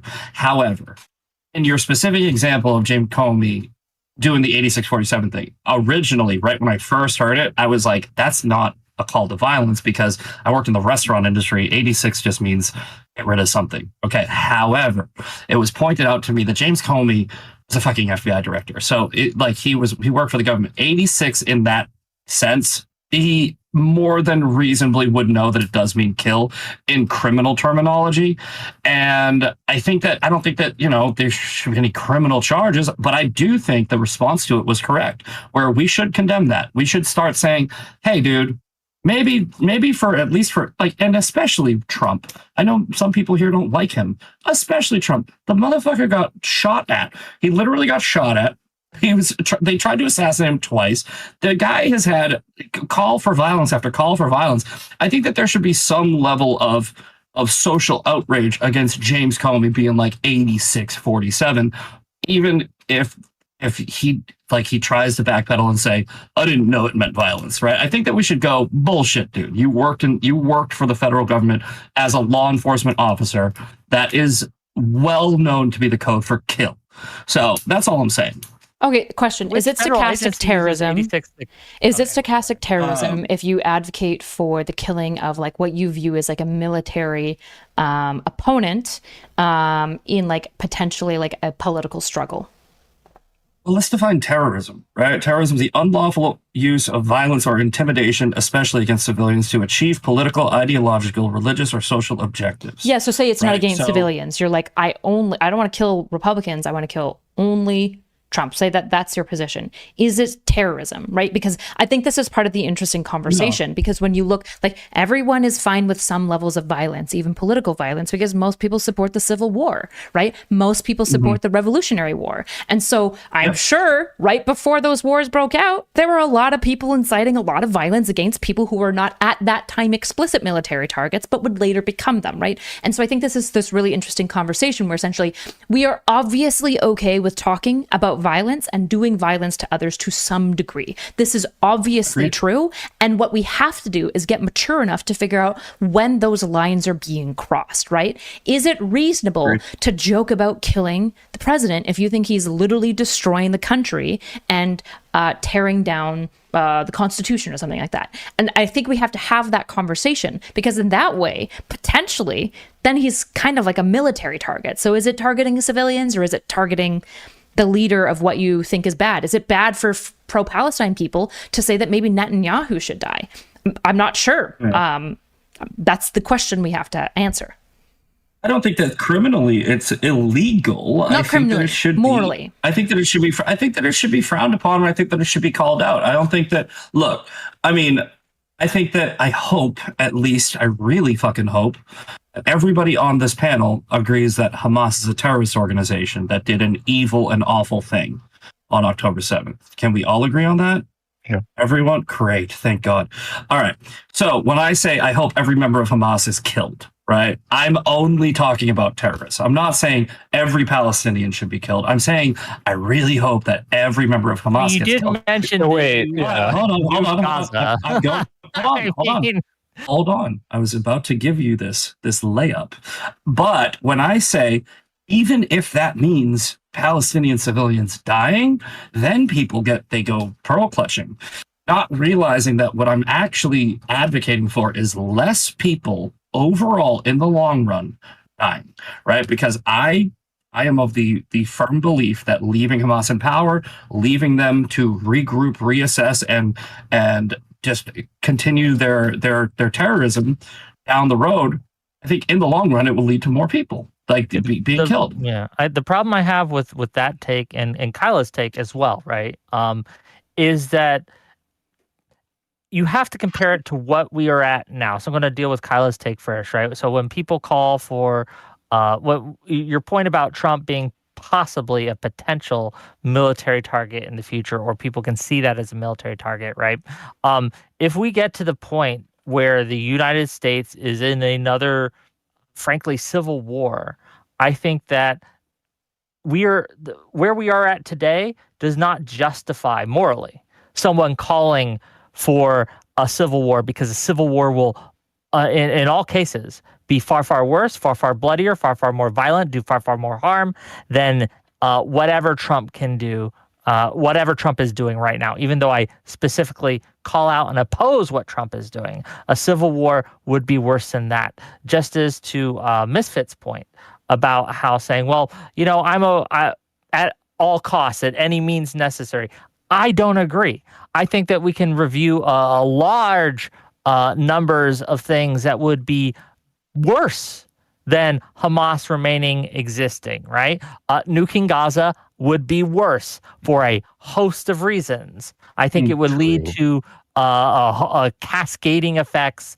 The world would be a worse place if Israel decided to nuke Gaza. For again, not just because all the Palestinians, Hamas or otherwise, would be dead, right? But because of how the world would respond to that and what it would do, and just the Pandora's box it would open up, the allowances that it would lead to, if not responded to forcibly, for other countries to start to do. It would be just horrific all around. So I get what you're saying, but I think that we have to compare it we can, in hindsight, for the Civil War, we can recognize that the state of America was better after the Civil War than it was before. But I don't think the same holds true today. Does that make sense? Yeah, I do. And let me try to explain where I'm coming from with my nuke Gaza, which I really don't think they should do, by the way. All right. Like I said it would be a logical thing. And here's why, right? Hiroshima and Nagasaki, I think it was somewhere between 100 to 160,000 civilians were killed. Right. And it was one event, 160,000 people. That's awful. Women, children, innocent people died. But it got Japan to surrender, and every military expert, every historian will tell you that Japan would not surrender, and they were going to pull us into a greater war that was going to continue, and hundreds of thousands, maybe up to 1 million more people would die. So when you look at it logically and pragmatically, and when you say, would you be willing, it's the trolley analogy, right? Would you run over one person to save 5 people because you have a train coming down the tracks or a trolley coming down the tracks? That's what I'm trying to say. Can I give you an out? Can I give you an out, Misfit? This is because I think I understand what you're saying. I've had these hypotheticals where I'm like, okay, obviously this is an ongoing conflict. People are dying back and forth. What if we just took out one side of this, wouldn't that make it better in the long run? But hear me out. First of all, I don't think all historians agree with that, but that's regardless for the Hiroshima. Like, but yeah. Many do, but here's the thing. Right now, one of the policies of Israel, and I think Trump has endorsed this, is to completely ethnically cleanse, not by murder, but by removing every person from Gaza and putting them somewhere else, and relocating all of them, right? Which is literally an ethnic cleansing. But regardless, this would eliminate the problem of having this border country or state or territory that is at war with you. I think you could say that that is the same thing of what you're kind of saying, of like, if we got rid of all these people from this area, there would not be this back and forth conflict. And as much pain and suffering as that would cause, this would, in the long run, make it better for the conflict overall. I think that's a much more defensible take to have than nuking Gaza is the logical choice, because the ultimate like not absurdity, but the ultimate what do we do? Remove one of these sides. In that case, is not killing literally every single one of them. Yeah, well, it just sounds bad when you say it, right? Nuke Gaza. It just sounds bad, which is obviously it really doesn't ring off the tongue very well. Yeah, it's gonna get a reaction out of people. But I don't. To be completely frank, I don't care how bad something sounds if I'm just being honest. When I was trying to say, if I think personally that something in the long run will save more lives, it will lead to peace, it will lead to a solution, then I think that's a pragmatic approach. Now, you just said like it is technically an ethnic cleansing to remove the Palestinians from the equation, resettle them in Jordan, Egypt, and other places. I did a podcast where I was talking to the opposition leader to the King of Jordan, and he was making some really good arguments about why that would be a great thing to do, and they would be accepted in Jordan, not under the current leadership, but the people in Jordan would welcome them, because there's a lot of Palestinians in Jordan. I think there's 11 million of them, so they would fit in over there. If Trump's plan was to remove those people, let's say even temporarily, potentially, it'll not be temporary. Gaza. It'll never be temporary. I understand, but let's say hypothetically, right? Let's say that Trump's plan. It's actually not hypothetical. This is actually a potential possibility. Trump removes Palestinians. He rebuilds Gaza, and he rebuilds it with the partners of the Abraham Accords. All right. So you have Saudi Arabia, you have Jordan, you have Egypt, you have other people that are building in that region. And essentially what he's doing is creating an alliance in that region where if Iran, Hamas, Houthis, all these other people were to attack it, then they wouldn't just be attacking Israel. They would be attacking all of the neighboring people that have now created an alliance. And then, which is why I said potentially temporarily, if you were to create some type of peace in there and have these Muslim nations that are maybe even occupying it, bringing the Palestinians back would not be that big of a stretch, as long as they would agree to adhere to the laws under the new government, right? Like it. I understand. I'm going to let Kyla respond to this one. Go ahead. I don't really know where to respond, because I don't know. Is this just an Israel-Palestine debate now? We could go back to stochastic terrorism. Obviously, ethnic cleansing is always it almost often is presented as a temporary fix and becomes a permanent outcome. Like that's just the reality every time, right? So I don't think that ethnically cleansing Gaza for now and then promising their homes back is the solution. I also think that like people need to be really real about like Gaza Palestinians. Like if it wasn't Hamas, it would be Fatah, right? And if it wasn't Fatah, it would be the Brotherhood. I can't remember their name. That's there. The Jihadist Brotherhood, right, from Egypt. So this idea that like, anyways. Well, yeah, but like Misfit, like this is why I'm a little confused, because like I can understand like if you idealistically play this out, there could be a way this works out. But I mean, would you advocate for the same thing for like Russia nuking Ukraine or vice versa? I mean, it seems a little over the top. And the reason it sounds bad is not just because it's, oh, how dare you advocate for the killing, but it's also because like realistically, like Wick said, I think if you really saw like the implications of Israel nuking an entire territory, I think a lot of Middle Eastern Muslim countries would probably this would turn into an escalating thing. It wouldn't just be like, oh, problem done, right? Like to tie this back to stochastic terrorism and follow up Misfit, just to follow up that question, Misfit, isn't it possible that if in the future, if I could tell you, Trump is going to make it a civil war, there is going to be a civil war. Isn't it possible that by Comey doing 86-47 and therefore maybe resulting in the assassination of Trump is actually offsetting major future destruction, because if he's not there, then the civil war potentially never happens and all of the harm comes from it, right? So it's like... under that hypothetical, then yeah, it would be just like the the founders saying that King George it needs to die. It's like, but the problem is that's not based on reality. Trump is not going to create a civil war, and I don't see how there's any evidence that he will. I mean, I get you can opine on it. Yeah, let's not to interrupt you. I'm going to pass the ball right back to you, but let's talk about that for a minute, right? Because Trump is rounding people up and deporting them because they are criticizing Israel. He's rounding people up that because aren't they write citizens, op-eds, right? They aren't citizens.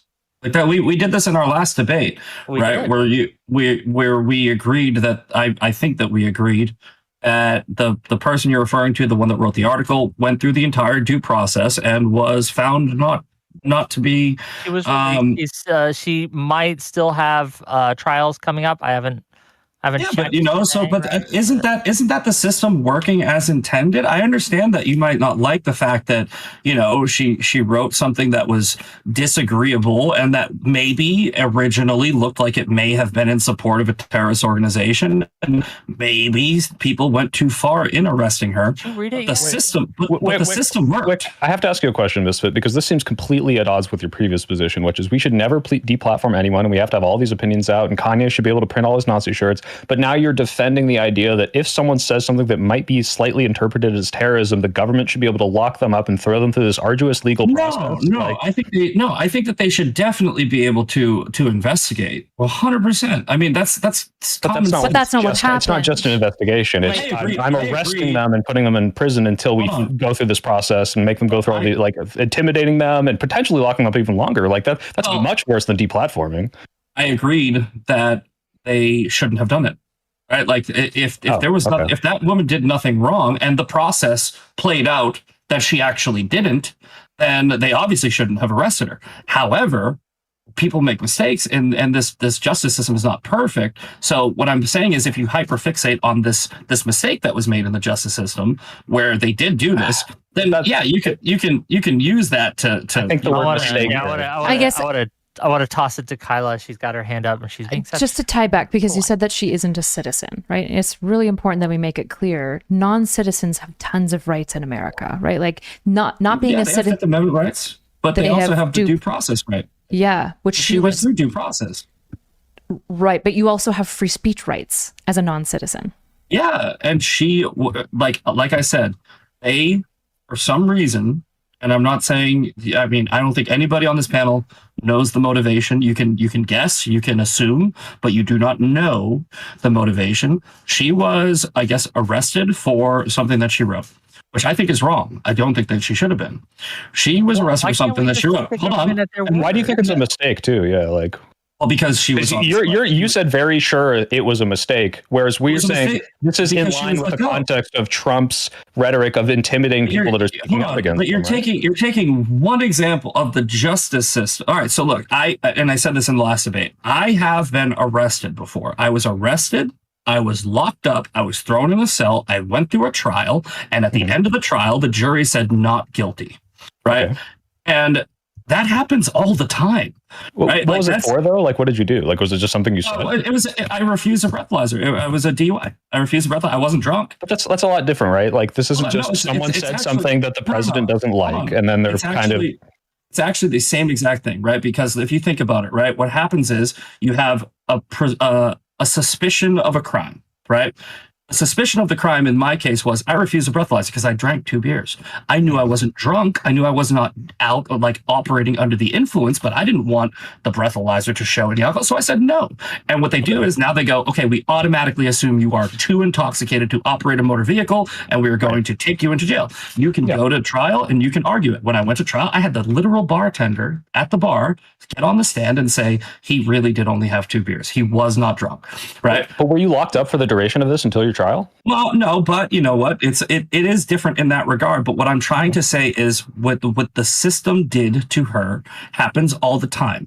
The government will arrest somebody who did not actually commit an actual crime, and they will put them through due process. That is what happened. But can I just describe what should happen here? This is important. This is Okay, go important. ahead. I don't want to relitigate the debate, but it's important to discuss in the context of the discussion we're having, right? My claim here, and I think the evidence bears this out, is that they're being put through this process because of their speech, not because of a crime, not because of anything. It's because they're saying things that the Trump administration does not like. And they are doing it specifically to non-citizens because they feel they can get away with it. Your first part was saying this. Hold on, your first don't part have was to right. guess, right? Go ahead, respond, then I'm going to give it to Kyla. Go ahead. Your first part was 100% right, right? Your second part was your opinion, right? Where you say they're doing this, and then you added because, right? You don't have any evidence to actually back up the because they don't like it. How is it possible? Is it at all possible, right? In the realm of possibility that they are arresting these people because they fully believe that they are supporting a terrorist organization?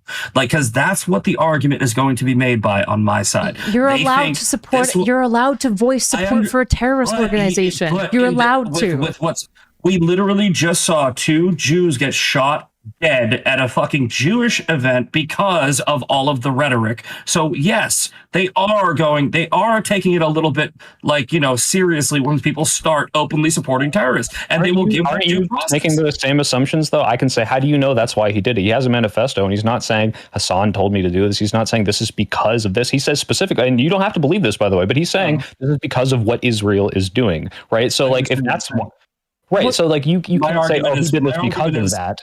My argument is, right, if this government, right, has made it a priority to put a focus on people that are supporting terror organizations, or even at the appearance of supporting terror organizations, then they might arrest some people that aren't actually supporting a terrorist organization. Maybe they are. Investigate that before without having them in prison. Like, you can absolutely pursue and find out whether or not these people are truly doing it without having them locked up. Yeah, and I really have to say this though, real quick, last thing.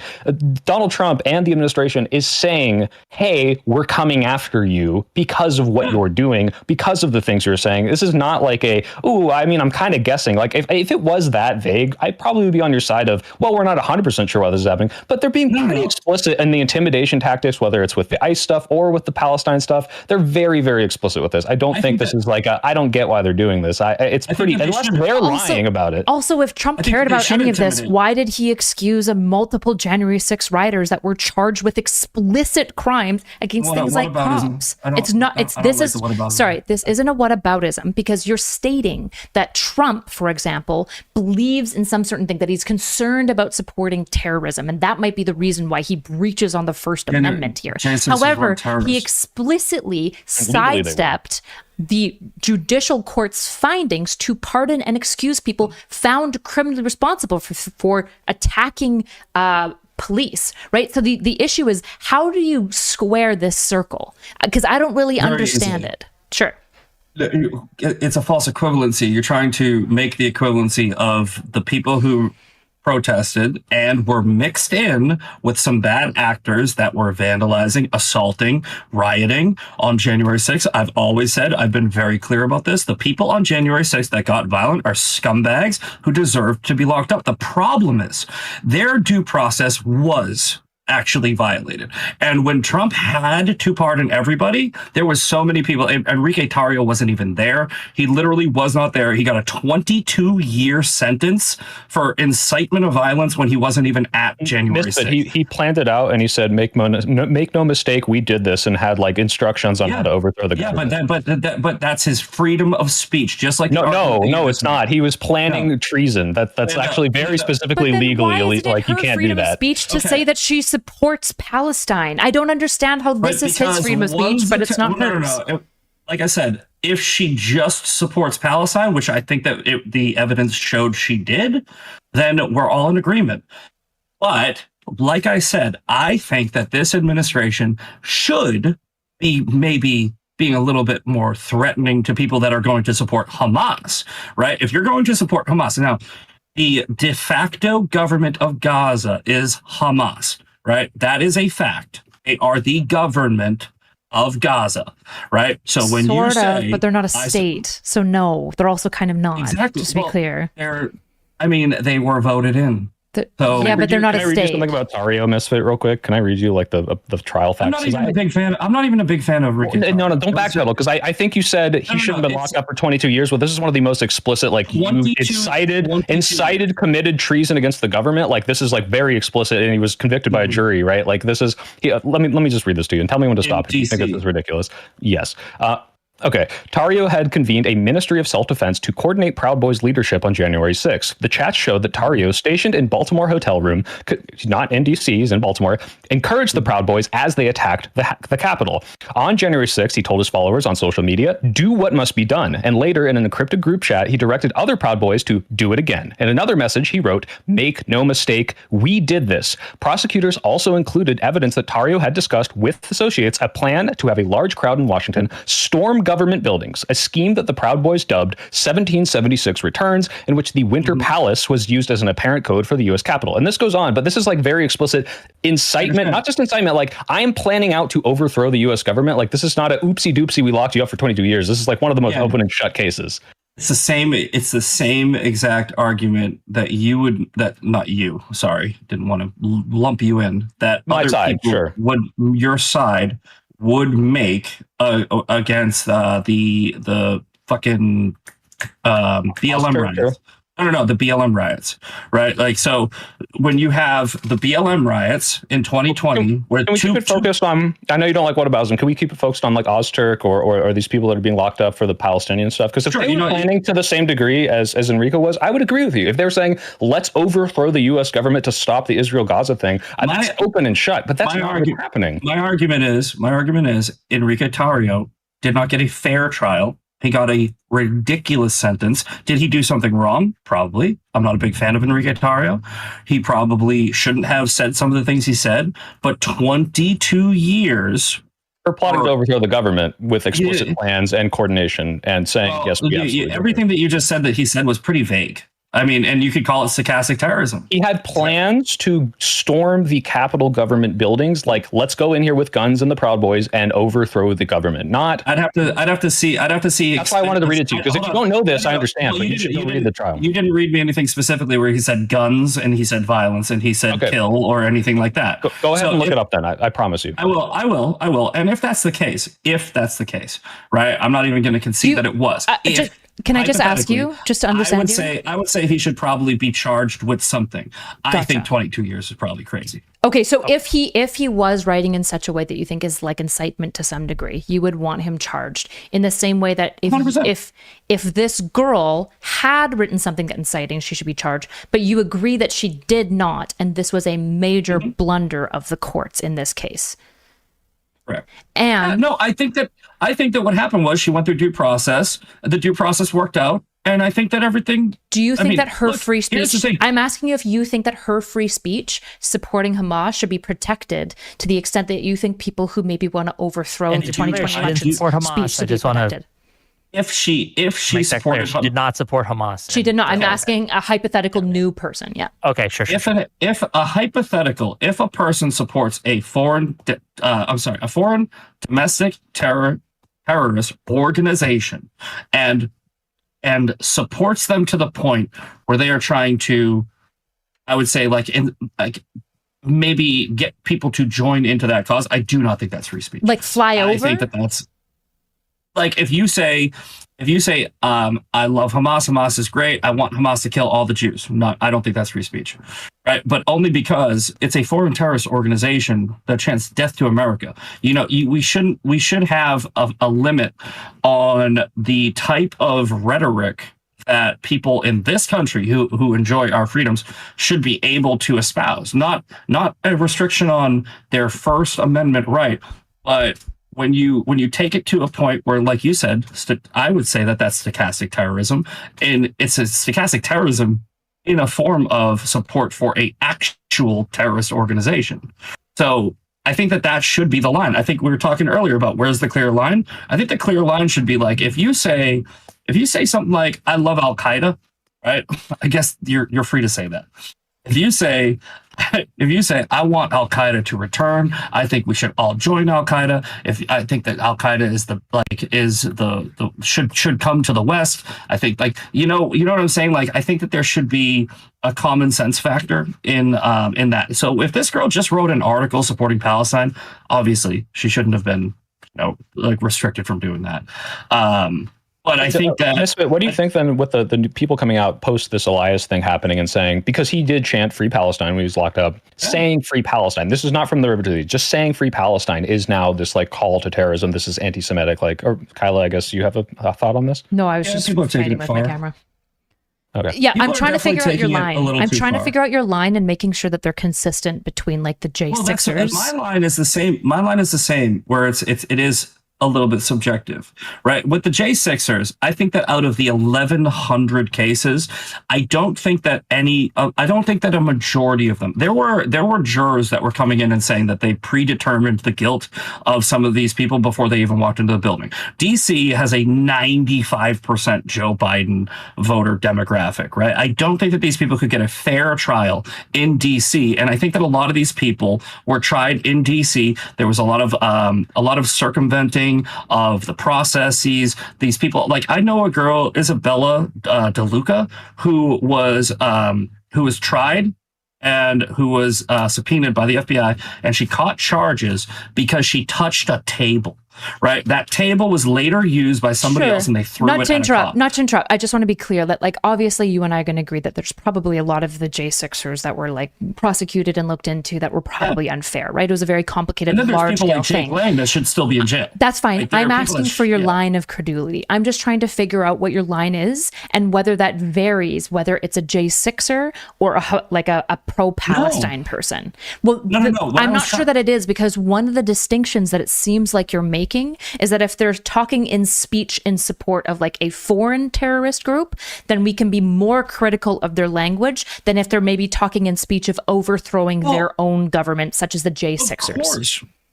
Of course, because that's how they have already been designated a foreign terrorist organization. That's a very objective thing, right? It's it's complete. I'm talking legally. Legally in this country, we have designated Hamas as a foreign terrorist organization. Didn't we designate Proud Boys as a terrorist group though, or something? Is it a number of the? Did the Biden administration do that?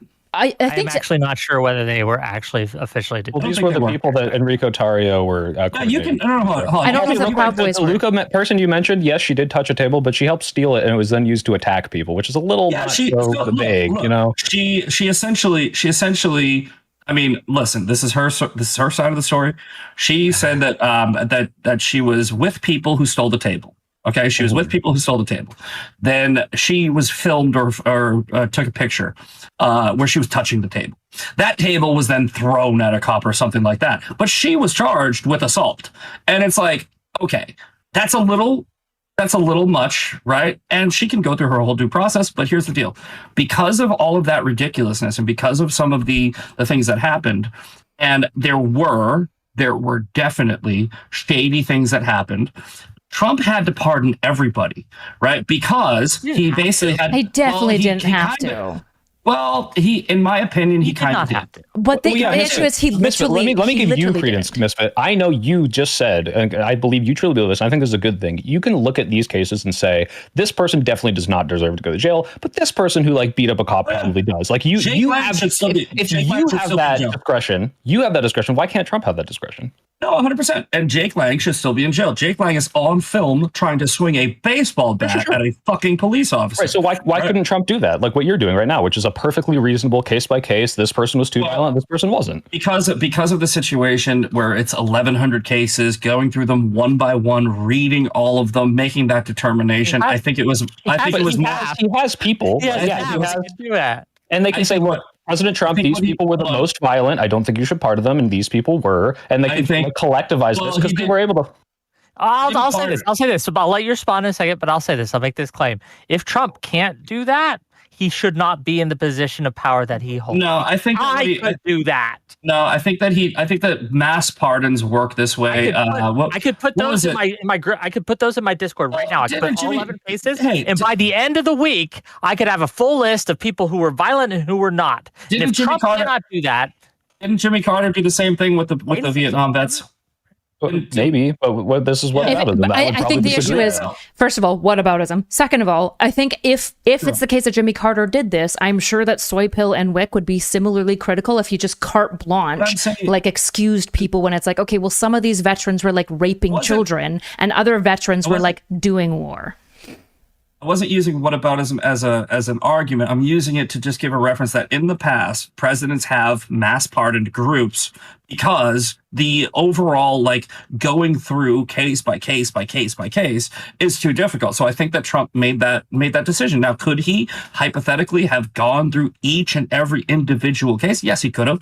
Maybe he should have, but he didn't. And I just don't think it's that big of a deal. I don't think it's that ridiculous because it's a pretty big deal. Look, if there were like I said, I think Jake Lang is one of the biggest pieces of shit on the planet, right? The guy votes like me, he thinks like me, but he's a piece of shit, right? I think he should still be in jail. So I'm just as disappointed as you are. However, I understand why Trump did it because it's like, okay, we got to get a lot of shit done. We're about to start this administration. We got the next 4 years and we only got 4 years to do it. Let's just fucking pardon everybody. Get this off of our plate. No. Maybe you don't like it, but that's what happened. We don't like it because I think the burden of responsibility for your leader should be higher than just being like, but I have pet projects I want to get done. So I guess we just got to go let some criminals out. Again, nobody would ever be fine with Biden doing this, ever. No world. Yes, you were, because he pardoned 8,000 fucking people. I disagreed with that, by the way, Misfit. I thought that this was if you look at the list of he did it in a sweeping generalization where a lot of people that probably shouldn't have been pardoned were pardoned based on this very strict thing. And like, I don't like that either. But I think you should also be able to say Trump didn't do a good job here. He should absolutely have kept these people. Well, you said it's reasonable. Okay, but you said it was the only thing he could do, and I don't think that's true. I said it's what he did, and I understand it. I would have preferred him going through case by case. However, not to use whataboutism, Biden literally just pardoned a bunch of people, and Kyla was like, he wouldn't have done that. Yes, he did. He did it more than any president in modern history. I didn't. Hold on, Carter. You're putting words in my mouth. I never said that Biden would have never done that. I said if Biden had done that, you would have been like the right would have been in an uproar, and that would be a bad thing to do. Yeah, you were. Right, I mean, so this isn't harsh. I'm being consistent here, right? I'm saying like this carte blanche pardoning, not a good thing. I don't think any president should. I don't think any president should do it. Agreed. But if just to be clear, you did say he had to. You said he had no choice, essentially, because of the circumstances. If I said that, I misspoke. I'll just be good. I appreciate that. But then to round this back up to what the panel was about. And I just want to make it clear we are getting to the point where we're going to be wrapping up soon. So maybe this is a way to come full circle, Wake. But so what Enrique Tarrio did was very much, at the very least, stochastic, if not even further than this, where he is explicitly planning the attack of these government buildings. Would you not say that this at least rises to the level of stochastic terrorism, even though he was not there, and that he probably shouldn't be pardoned, right? I think that Enrique Tarrio should have probably some charges, but I think that he should have had a fair trial. This is the problem with, I think, many of the J6 cases. I think that a fair trial should be fair in regards to if it's a political trial. I think that you should be in a courtroom that is at least maybe somewhat moderate, like somewhere where you're going to have a jury selection where you have a potential 50-50 jury that doesn't hate you because of how you vote. So that's my argument. It's not whether or not Enrique Tarrio did something wrong. Maybe he did. But if you put him in a DC, the thing about law, court, just real quick, like you're usually, and again, I'm not a lawyer, but as I understand it, they charge you where you did the crime in the jurisdiction you did the crime, and the jurisdiction in which they did the crime was DC. That was the process that we have. And so they said that. And then these trials. I just want to let me finish and I'll let you respond. Right.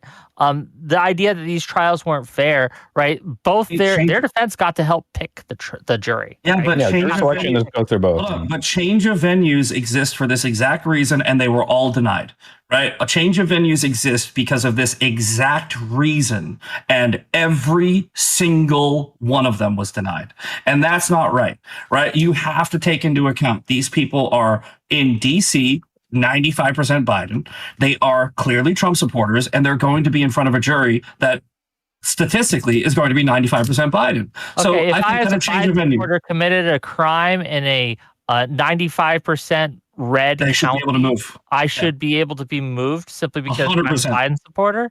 I don't. 1,000%. I don't. Just to You should clarify, 1,000%. I just want to clarify some things for those because I didn't know much about the Biden pardons or whatever. He only pardoned 80 people. What he did is he basically got rid of a number of charges for like low charges like marijuana. He also blanket pardoned LGBTQ service members who were removed from the military due to their gender identity or sexual orientation, right? So like these are not the same thing as going to genuinely convicted people who assault police and then blanket pardoning them. This is looking at like simple, small. It was 4,165 people in total during his 4 years.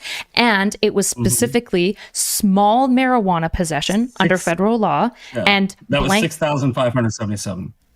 What I'm seeing here I don't want to is like push back super hard because I'm not super informed, but I know that there were a few people lumped into this that were like, serial like molesters. Like there were some, maybe I'm the victim of right-wing propaganda here. But I know there were like a couple of these people who were like, okay, this probably person was lumped in. I would just be the first to grant that there might be, you will probably find for me a couple people here that'll be like, yeah, Biden should have been careful enough to not like pardon these people, but let's not equate these types of pardons, which is about like simple marijuana possession, LGBTQ service, and 80 other pardons, to the blanket release of January 6 rioters with express found due process, like criminal charges against them, like attacking the police. While it was 6,577 marijuana pardons, right, blanket pardons, it was 2,500 nonviolent offenses, and then there was like the 80 pardons. There was a bunch of others, but he literally pardoned a Chinese spy who was convicted of pedophilia. So there's people in there. There's that's people not good. in there. I'm never going to defend that. But I'm saying, I need you to engage. Hold on, Misfit. Hold on, Misfit. So we're in the same boat. Well, no, because the point that I'm making. The point that I'm making here is that what we're doing is we're equating Biden's blanket pardons to Trump's, right? The issue with Trump's blanket pardons, in my position, isn't that there's like a couple of individuals that are really bad and that's it. My issue with the Trump pardons is that a large number of those people did explicitly very bad crimes that I think all of us don't like attacking police officers and breaking into government buildings and stuff like that, right? The problem is that they didn't. Okay. A lot of the crimes were. Hold on, I'm being serious. There were very bad actors. There were people like Jake Lang. And if what you say about Enrique Tarrio is true, I'm not going to defend him. What I'm saying is there was many people out of the 1,100 people that were arrested and given these crazy sentences. Some of them vandalism. Some of them were just walking through, like Jake Chansley, the guy, the shaman guy with the face paint. He's weird. I don't really like him either. However, the sentence that he got when he was walked through the Capitol by Capitol police officers, and it's on camera, where they literally were opening doors for him, they were shaking his hand, they were doing all this, and then he goes to jail for like a year and a half. Come on, you can't sit there with a straight face and tell me that these people on J6 were treated fairly under the justice system. They weren't, and that's why I understand why Trump did the blanket pardon, because it's just too much. The issue is that so many leftists you would disagree with. They would say, okay. Kyla, finish, and then we gotta wrap up. Kyla, I don't even know where we're at anymore. Basically, a lot of lefties would basically say that a lot of the people with like simple marijuana possessions were treated unfairly in justice because it shouldn't be illegal, and probably a large portion of them were black as well, right? So it's like this is illegal. Yeah, but a lot of people would argue that it probably shouldn't be, and that they're not getting fair trials because they're getting federal charges for very small marijuana charges. Illegal's illegal. That's the thing. I mean, I know. What'd you say? Yeah, assaulting, breaking into the White House is illegal, but here we are. And we gotta. I do have things to do tonight, unfortunately, so we gotta wrap it up. But we're not important. Okay. Gang, yeah. This has been I've enjoyed this discussion. I'd love to have you on again to discuss January 6th specifically at some point. That would be interesting. But for now, we have to say goodbye. I'm going to give every one of these people closing statements where they can tell where you can find them. I have links to all their stuff in my description where you can go, you can click those links, you can follow them, you can subscribe to them, whatever have you. Thank you all for being here. Thank you all for coming. Tomorrow, we're going to be talking to an ex-child terrorist, someone who was part of a Maoist revolutionary organization in America. Who was Are you talking about Shenandoah? Yes, trained specifically to overthrow the government. Okay. I want to pick his brain. It's gonna be fun. So tune in tomorrow for that. On Wednesday, we're gonna have a debate on should the U.S. increase foreign spending to foreign governments. And on either Thursday or Friday, I'm going to be debating P.F. Young on the woke right. He says it's not real. I disagree. And that should be fun. Okay, with that said, we're going to start with Soy Pill. We're going to let Misfit have the last word. Soy Pill, close us out.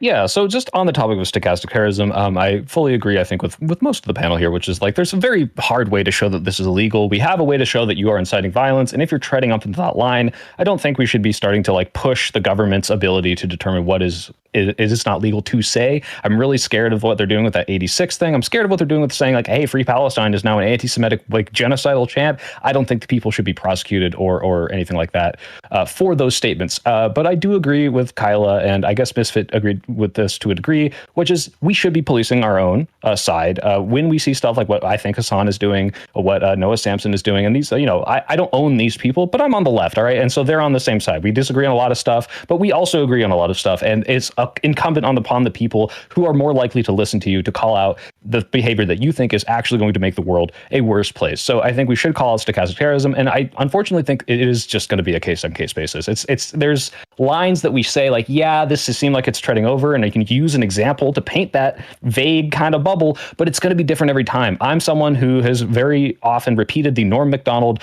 call me crazy, but I think everyone in this story should die, line, but I don't think that's an incitement of violence. However, some people might see it that way, and so I think we need to be very careful about what we say is stochastic terrorism, but we also need to be policing our side, making sure it doesn't happen. Thanks for listening. It's been great. I had a lot of fun. Always a pleasure, Soy Pill. Find him at his channel. It's blowing up. He's going to the moon. Thanks for being here and taking time with us, little people. Kyla, notsoErudite. Yeah, my name is notsoErudite. You can find me everywhere under notsoErudite. Erudite is spelled Erudite. I don't know. We didn't talk that much about stochastic terrorism. In telling people, walking people all the way up to doing violence to others, and then leaving it there for them to think about it. Probably not good. There are obviously times where we might be okay with it, but it's usually going to be like in a more military way. There should probably be some social ramifications, and I don't know. I think that it would be reasonable to potentially like the court look at somebody like Nick Fuentes as in like a constant state of like provocation, and like engage in that if somebody like happens to assault him or something like that, which would be wrong. It would be bad to assault him, but I think that there needs to be some level of like social responsibility for the things, particularly like lying. I just don't know how to do it in a way that can be applied in a way that will achieve justice by applying so. But I think the internet is having too large of ramifications to just like be like, well, it's too hard to do, so I guess we'll just keep on yelling at our own, and that's it. Like that doesn't feel like a salient answer to me. We need something more. I don't know what it is exactly, but I'm open to ideas. Well, thank you for being here. Check her out, notsoErudite. I have links to her stuff. Hopefully she streams more, and hopefully she'll come back on my show a little bit more, and we can have some fun panels together. You got to invite me. Last, but certainly not least. Actually, it's funny because I didn't actually realize that this whole podcast was going to be about stochastic terrorism. I think Wick was like, I want to continue the conversation we had, but it's a great conversation, and I'm sorry that if we didn't spend more time on it, but I think I disagree a little bit with Kyla about Kyla, trying to Kyla, sorry. Kyla, about like how we prosecute it. I think Nick Fuentes is a piece of shit, but I think that the best way to deal with Nick Fuentes is for people like me on the right, a MAGA person, to start calling him out, just like Soy Pill said.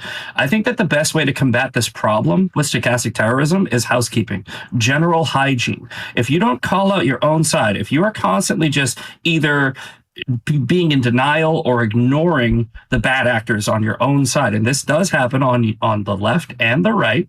We have already established that Nick Fuentes is bad, Stu Peters is bad, the Myron Gaines is the Jake Shields, all of these crazy anti-Israel people, like Candace Owens, Ian Carroll, like there's a whole list of people, and I'm calling them out regularly. What I don't see, and maybe it's happening and I'm just not seeing it, what I see less is on the left, the people calling out the bad actors on their side. I think that they want to turn a blind eye to the people that incited this fucking terrorist who shot 2 people just because they were at a Jewish museum. And it just so happens that his gun jammed, which is the only reason why it didn't turn into a mass casualty event.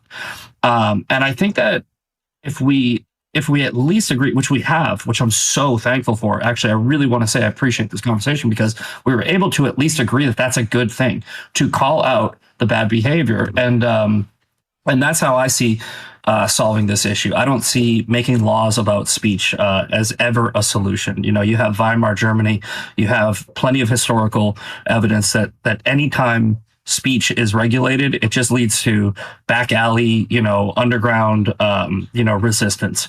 So let people talk, but talk louder and make sure you're saying the right things to combat their wrong things. So Okay. That's it. Thank you for being here. Links to his stuff is in my channel. You can check him out. Again, don't worry. If you want to see more people calling out the left when they do bad things, you should watch more of my show. Okay, that said, tomorrow, 6 p.m. Eastern. Wait, bye-bye, everyone. Say bye-bye.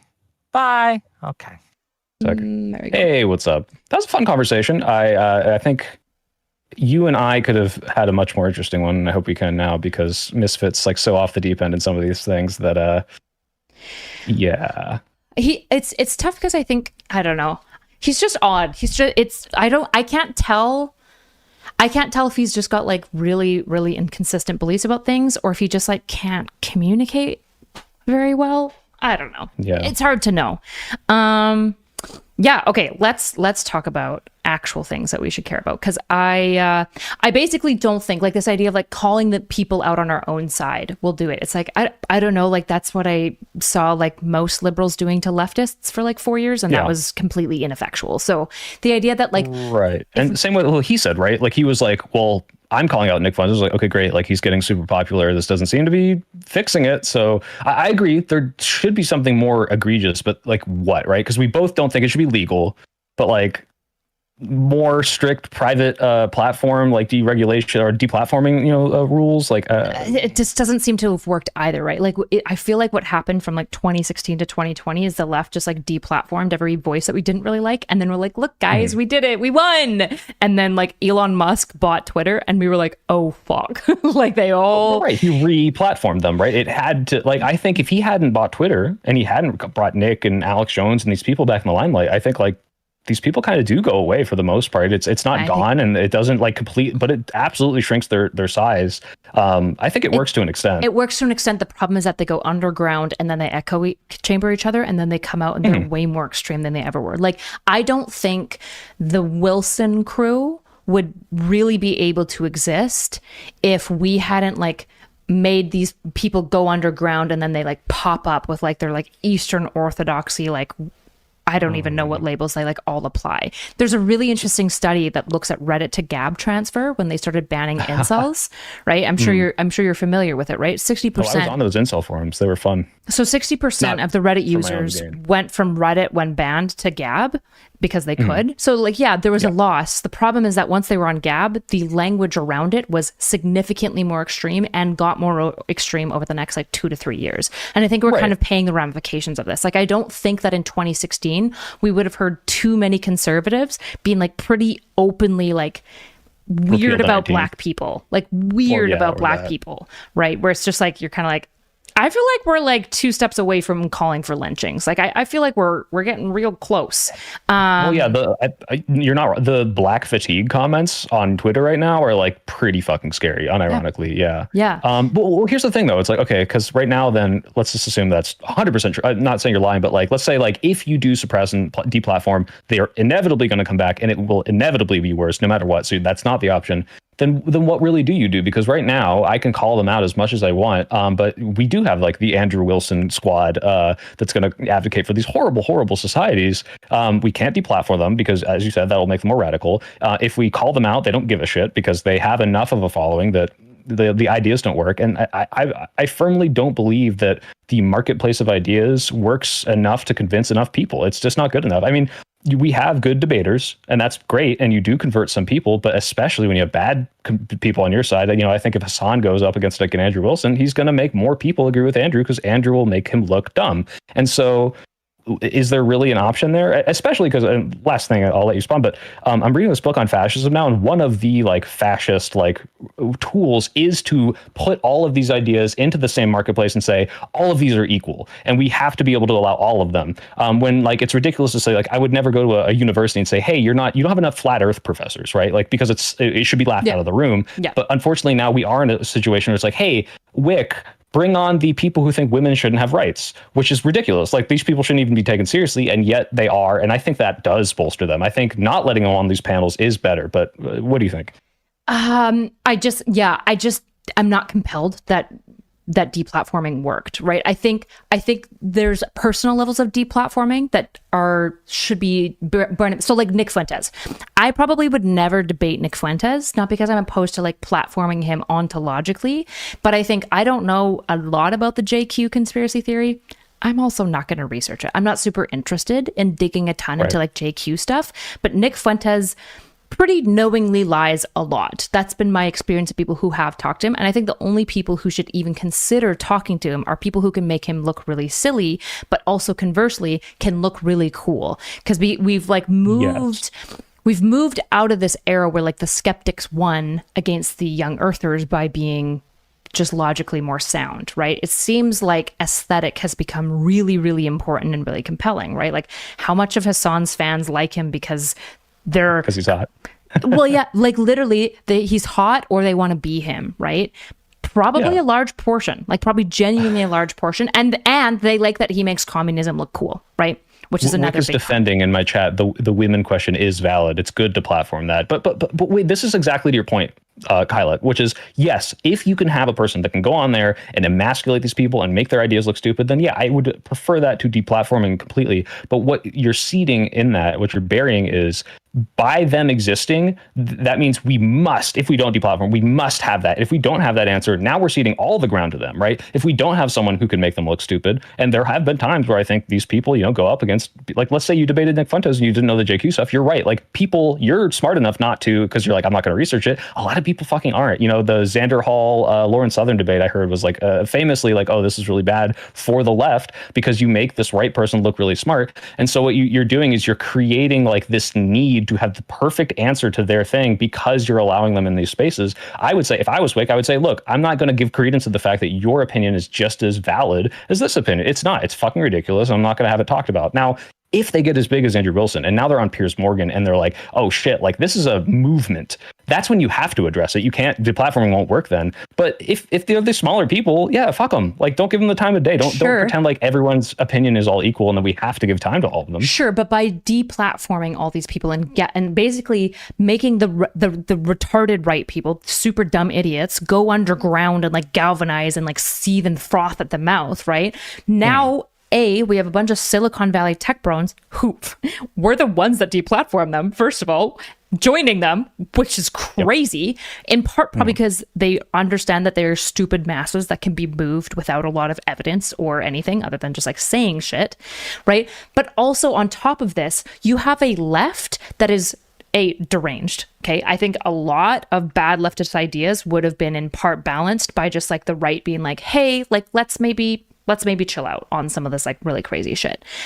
Because we're immediately seeing policy now that right ideas are way more popular. Suddenly the left is willing to talk about like, okay, well, like, let's talk about like kids and HRT and like when is the reasonable time. Like all of a sudden the left is capable of like reasonality over this, of being like, well, it's probably valuable to treat trans kids as trans kids and treat them well, but also like you're right, we probably shouldn't just be carte blanche, you know, just transing all of the kids, right? Which I think is a bad argument. But what we have is essentially the left that is disconnected from normal people and also can't even engage in these ideas. Like the fact that nobody on the left even knows how to deal with somebody who says that women shouldn't be able to vote because men are the enforcement arm, ? Right? That like nobody knows how to deal with that. No one. Sam Cedar got crushed on meta ethics by like some random schmuck. That's not good. Oh, you're talking about the Jubilee one? Yeah. Well, that's the thing is like, I think most people would look at that, not you and me, because we're terminally online, and not think he got crushed because he's just like, I'm not even engaging with this idea that for the most part is so outside of the Overton window. And that's why, yeah, I understand like Nick Fuentes comes into prominence in partially because people are like, I want to debate you because you're so dumb.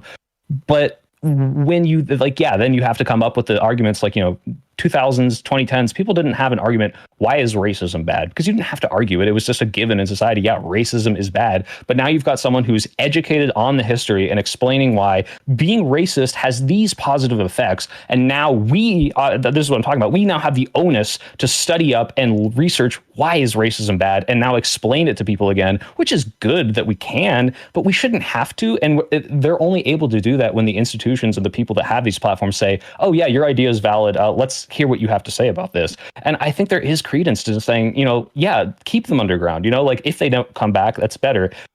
Unfortunately, if you're right, if this is an inevitable pendulum swing, I guess that's not the answer. But like, then where do we go forward? How do we police stochastic terrorism if just calling it out doesn't work? If deplatforming it doesn't work? Legally, like, which I think you said you didn't want to do, like it just seems like there's no like right answer here. I'd be super down to do it legally. I don't think that there's a functional way on stochastic terrorism alone to do it, because like I said, there isn't a criteria that I think I'd comfortably apply to like Noah Sampson. I'm going to use him because I think he's the most extreme recent example of this behavior, that I would maybe not as be willing to apply to like Destiny with the Kyle Rittenhouse comments of like gunning everyone down on the streets, right? It's like, okay, well, like, is that stochastic terrorism, right? So I'm trying to figure out what are like the lines by which we like fit these out. And I don't know if we can over stochastic terrorism alone, which is why, and I could be wrong.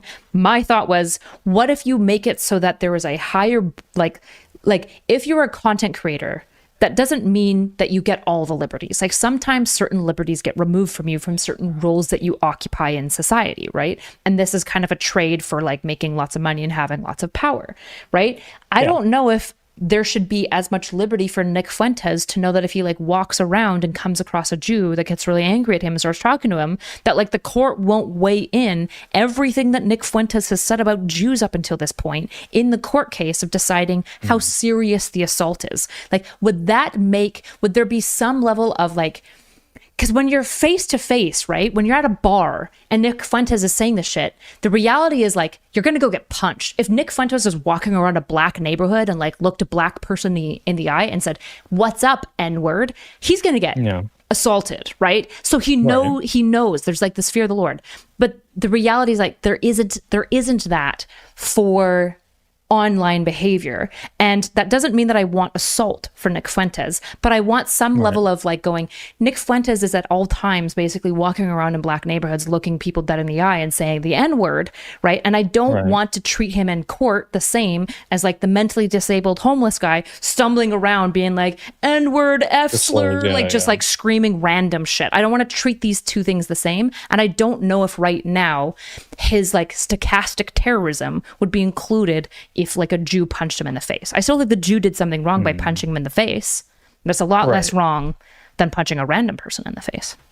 So it's essentially not applying a legal standard to stochastic terrorism and punishing it directly, but however, take into account that platformers and content creators do have a higher standard and expectation. In the same way, you and I probably morally agree, like obviously these people have a greater responsibility to not incite this sort of thing. If something legal, which we're not changing, were to happen, that would be weighed in that legal case where I feel like it kind of already is. I don't know if there's like a legal language for this, but like this is like the circumstances that a jury would look at or a judge would look at and say like, look, you've been calling for the death of Jews for 5 to 6 years, and finally you've now committed a crime, this is going to, weigh into whether or not we think you meant to, I don't know, kill this like Jewish guy when you punched him, or like whatever happened, right? Like, is this any different from what we're doing now? And regardless of what that is, like a second follow-up once you answer that, what do you and I do, right? Because we're not changing the legal system. Maybe we can advocate for it, but like, how do you and I make Noah Sampson or Hasan Piker not do this shit other than just call it out, which apparently isn't working?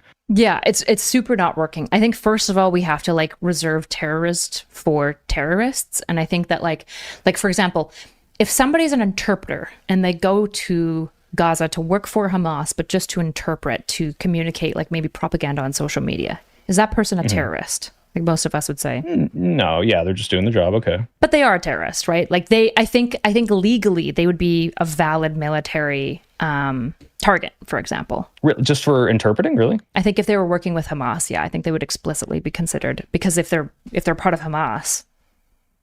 Oh, okay. They're an interpreter in Hamas. Yeah. Because I'm imagining the way you said it, I just pictured like, okay, an American diplomat goes and tries to hear what Hamas is saying or something. No. Like they're working with Hamas. They're regularly putting out social media. They're just their Arabic to English translator that they use for it.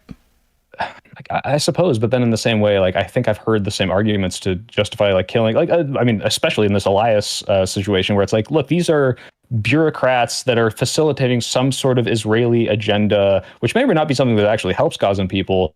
However, they are part of a system that does support the Israeli state.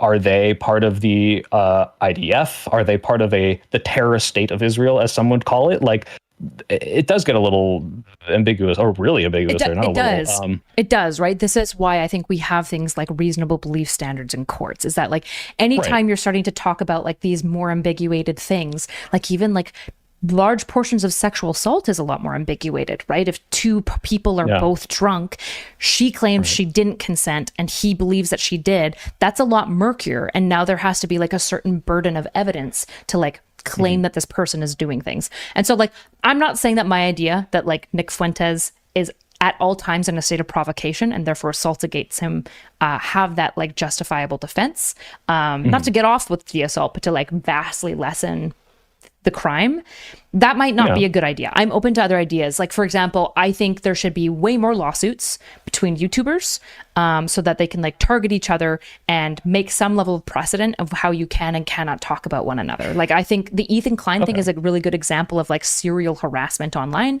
I think that everything that's been done to him and his family. In which direction? The CPS calling, the skulls, the people mocking and laughing at, the people like encouraging it. I think there is some level of plausibility. Like, I think him suing Noah Sampson, probably good. I hope he wins, right? So I think there should be some level of like stochastic terrorism, maybe like civil liability. The issue is like, I don't know how to solve it perfectly. Wick is screaming, I think it's a bad idea. Less litigation, please. Maybe I need to debate Kyla. The issue is that like Wick A is very anti-violence and I'm not as anti-violence. And B, I just don't think talking about it is solving. I'm open to talking about it too. I'm not saying deplatform them. Like that's where you and I differ. Like, I think it is fine for somebody like Destiny to debate Nick Fuentes because I think Destiny can handle those debates and do well in it, right? The issue is that, again, that's buried in there, is that because he can, but what if they can't? And now you've got Nick Fuentes debating some dumbass like Jubilee kid, right? For like the war of winning our ideas, it's bad. I just don't think it's immoral. Like, Xander Hall wasn't morally bad for talking to Lauren Southern and losing. But it's ultimately bad for our cause when we let more of that happen. Yeah, but failing your cause isn't like an immoral thing, which is why like I'm not opposed to people platforming basically anyone at a moral level. I also agree that you probably shouldn't treat these things as like equal ideas. Maybe there should be some level of calling. I don't know, like, should there be journalistic standards erected on content creators? Because damn, those extreme ideas do really well for content, like really well for content. But the more that you bring them on, the more people like, that Andrew Wilson guy's got a point about women voting. They do vote blue a lot, right? And it's like, okay, well, I have a close friend who is like adamantly Andrew Wilson fan who's he's like telling me, I don't think women should vote until they at least get rid of the draft. It's unequal. And like, he would not believe that we're not for Andrew Wilson to have a larger platform, which I think is in part to people platforming him to get that big, like, I guess there's a difference between saying these people need to not exist, like we should deplatform them or legally deal with them, and saying is incumbent. We have a responsibility, people with a bigger platform, which it's weird to say that out loud because I never thought I'd be here. But like, I'm not going to just have these people on when it's very clearly like I don't, that is tacitly implying there's an equivalence between these two ideas. If I host the should women vote panel, it's saying, okay, well, this is what 50-50 of the opinions are, not, hey, 90% of the people are actually talking about something completely Overton window left. And now I'm bringing in this fringe person because it is better viewage, because it is ridiculous. Most people hate it, but it will convert a non-zero amount of people to saying, wait a minute, that guy's got a point. Maybe women shouldn't vote. And sure, like, it'll isn't also that convert now on me for hosting him. It'll also convert. The issue with the pipeline argument is like the pipeline has to go both ways. Like why would it only go one way? Right. So as many people who might watch that and be like, you know, I debated Jay Dyer. There's probably a lot of people that are like, this is why women shouldn't vote. Look at this stupid bitch. I've also had a mass growth of new followers that are engaging with my content and increasingly like slightly de-radicalizing as a result. Right. So like the pipelines go both ways. And I think, like in the question of like treating them as like 50-50, maybe it's doing that. I'm not sure what I think about that.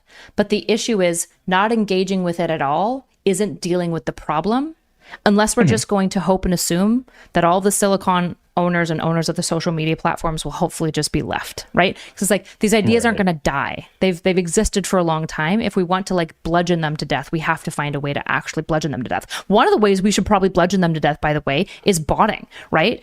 I know for a fact Jay Dyer is botting, unquestionably, right? So he looks way more popular, and people are compelled by this. People are like, I don't know, that was pretty stupid. And then they'll like look at the comments and be like, oh, but so many people think that was like kind of based. So like maybe it is based, right? People are very much. I was going to ask Rokana this. I was like, look, the right wing has been lying so much. Should we just start lying? Should we just start making shit up? Because I don't know. It might be a race to the bottom, but there is like some credence to what you're saying. I guess my issue is, yes, you're seeing growth, they're seeing growth. But when you said like, oh, these ideas have existed for a while, we need to bludgeon them to death.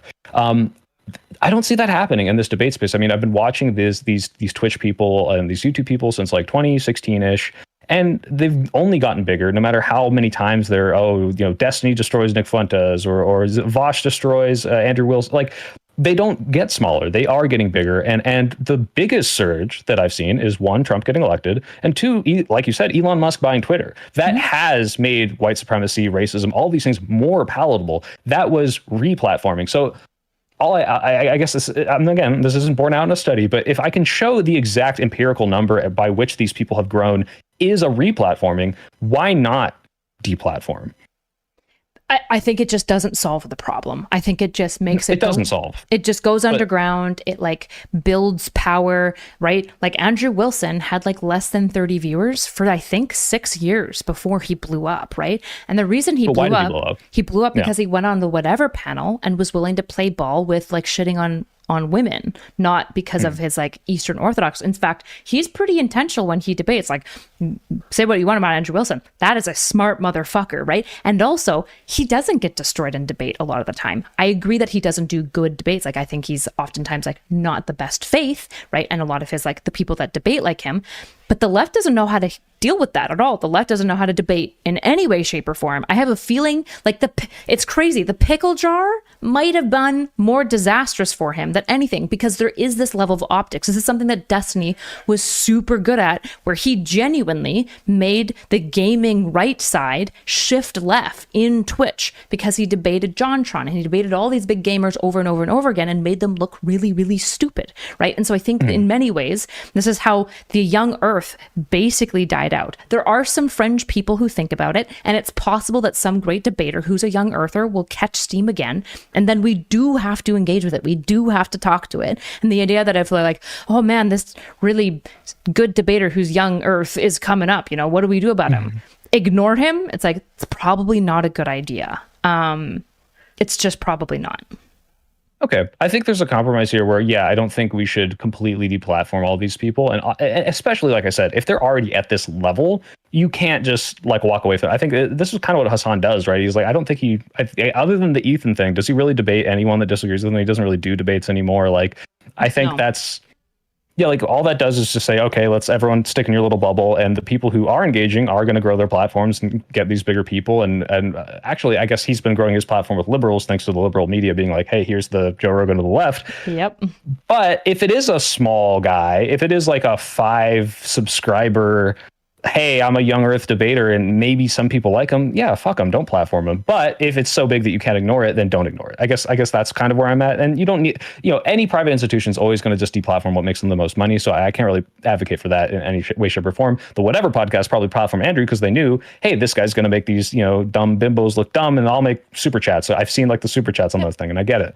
Yep. So yeah, my position is not like just get rid of these people completely, especially when they're so big to ignore, but don't platform people that don't have a platform 100%. And also, like, yes, we do need to be up to date and be able to emasculate and make these ideas look dumb regardless, because they're not going away. I agree with that at the very least. The problem is when you say we need to bludgeon these ideas out of existence, I don't see that happening at all. I see the complete opposite. And the only last time we had to defeat Nazis literally was like a violent World War II. So like I just don't want it to get to that level. I also would like to avoid violence. The issue is that the left is so fucking desperately pathetic and has no spine and full of cowards that like the reality is that I literally watched Dean Withers basically almost blew up 2 separate tours because of microaggressions, and I can't even remember the other one at this point, right? This is right now. What happened there? Like what was, I actually don't know the story. He was going to be on Unfuck America.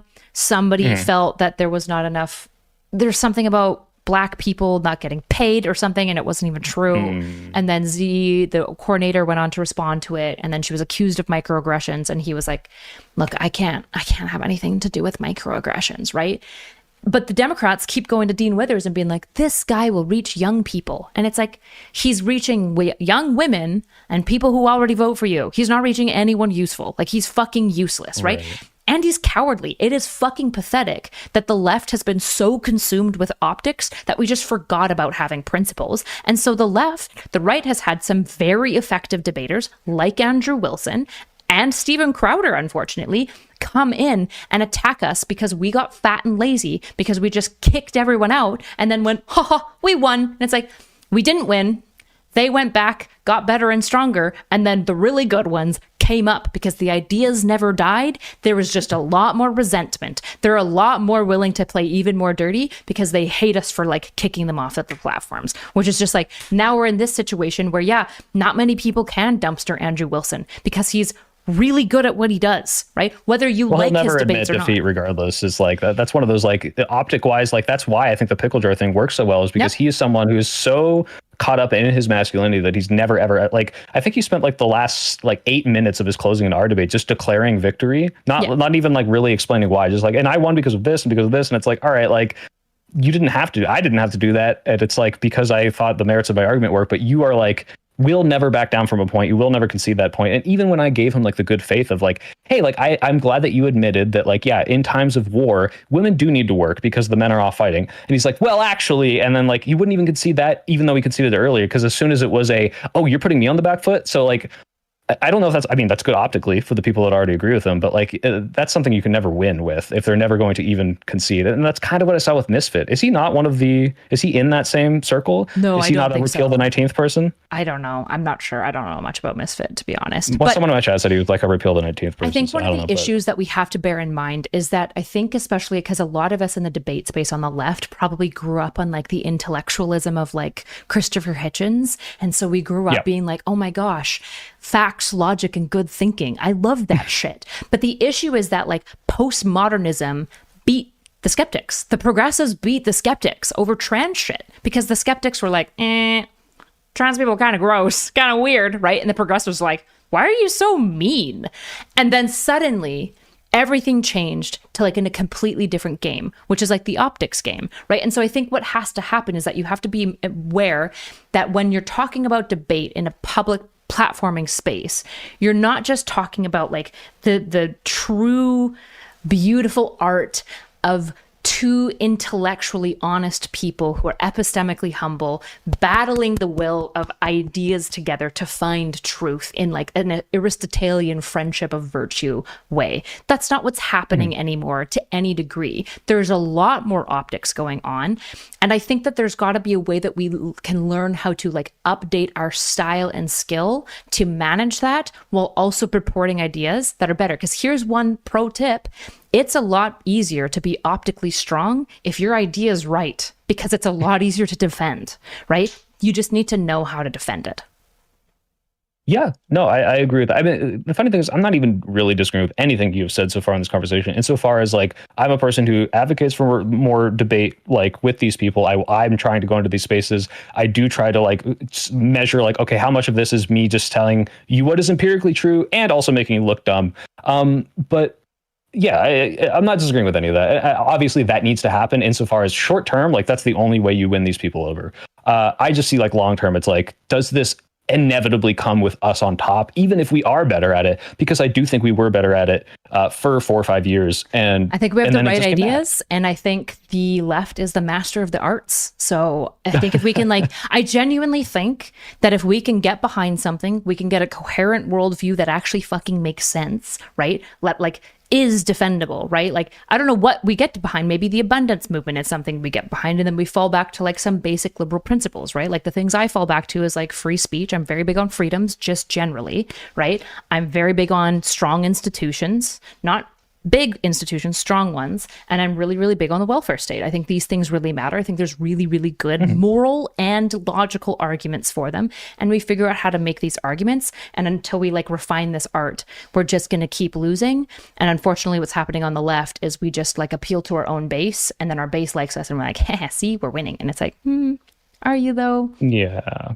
Yeah. Well, also all the people that do finally reach causality need to stop getting canceled. So that'd be cool. Yeah, I agree. Okay, I have to get going though. I have another thing to get to, but it was nice talking to you. What thing? Yeah, no, likewise. Nice to meet you. Where are you going to? I don't know if I should redirect some people there because I have a 45-minute gap. If they want to see some really hot cosplay girls talk about D&D, that's what I'm going to redirect. Don't go to that, guys. In fact, blacklist it from all of your browsers. Okay, thanks so much for talking, Kyla. Okay. I appreciate the conversation. I'll see you later. Have fun. Bye-bye. All right.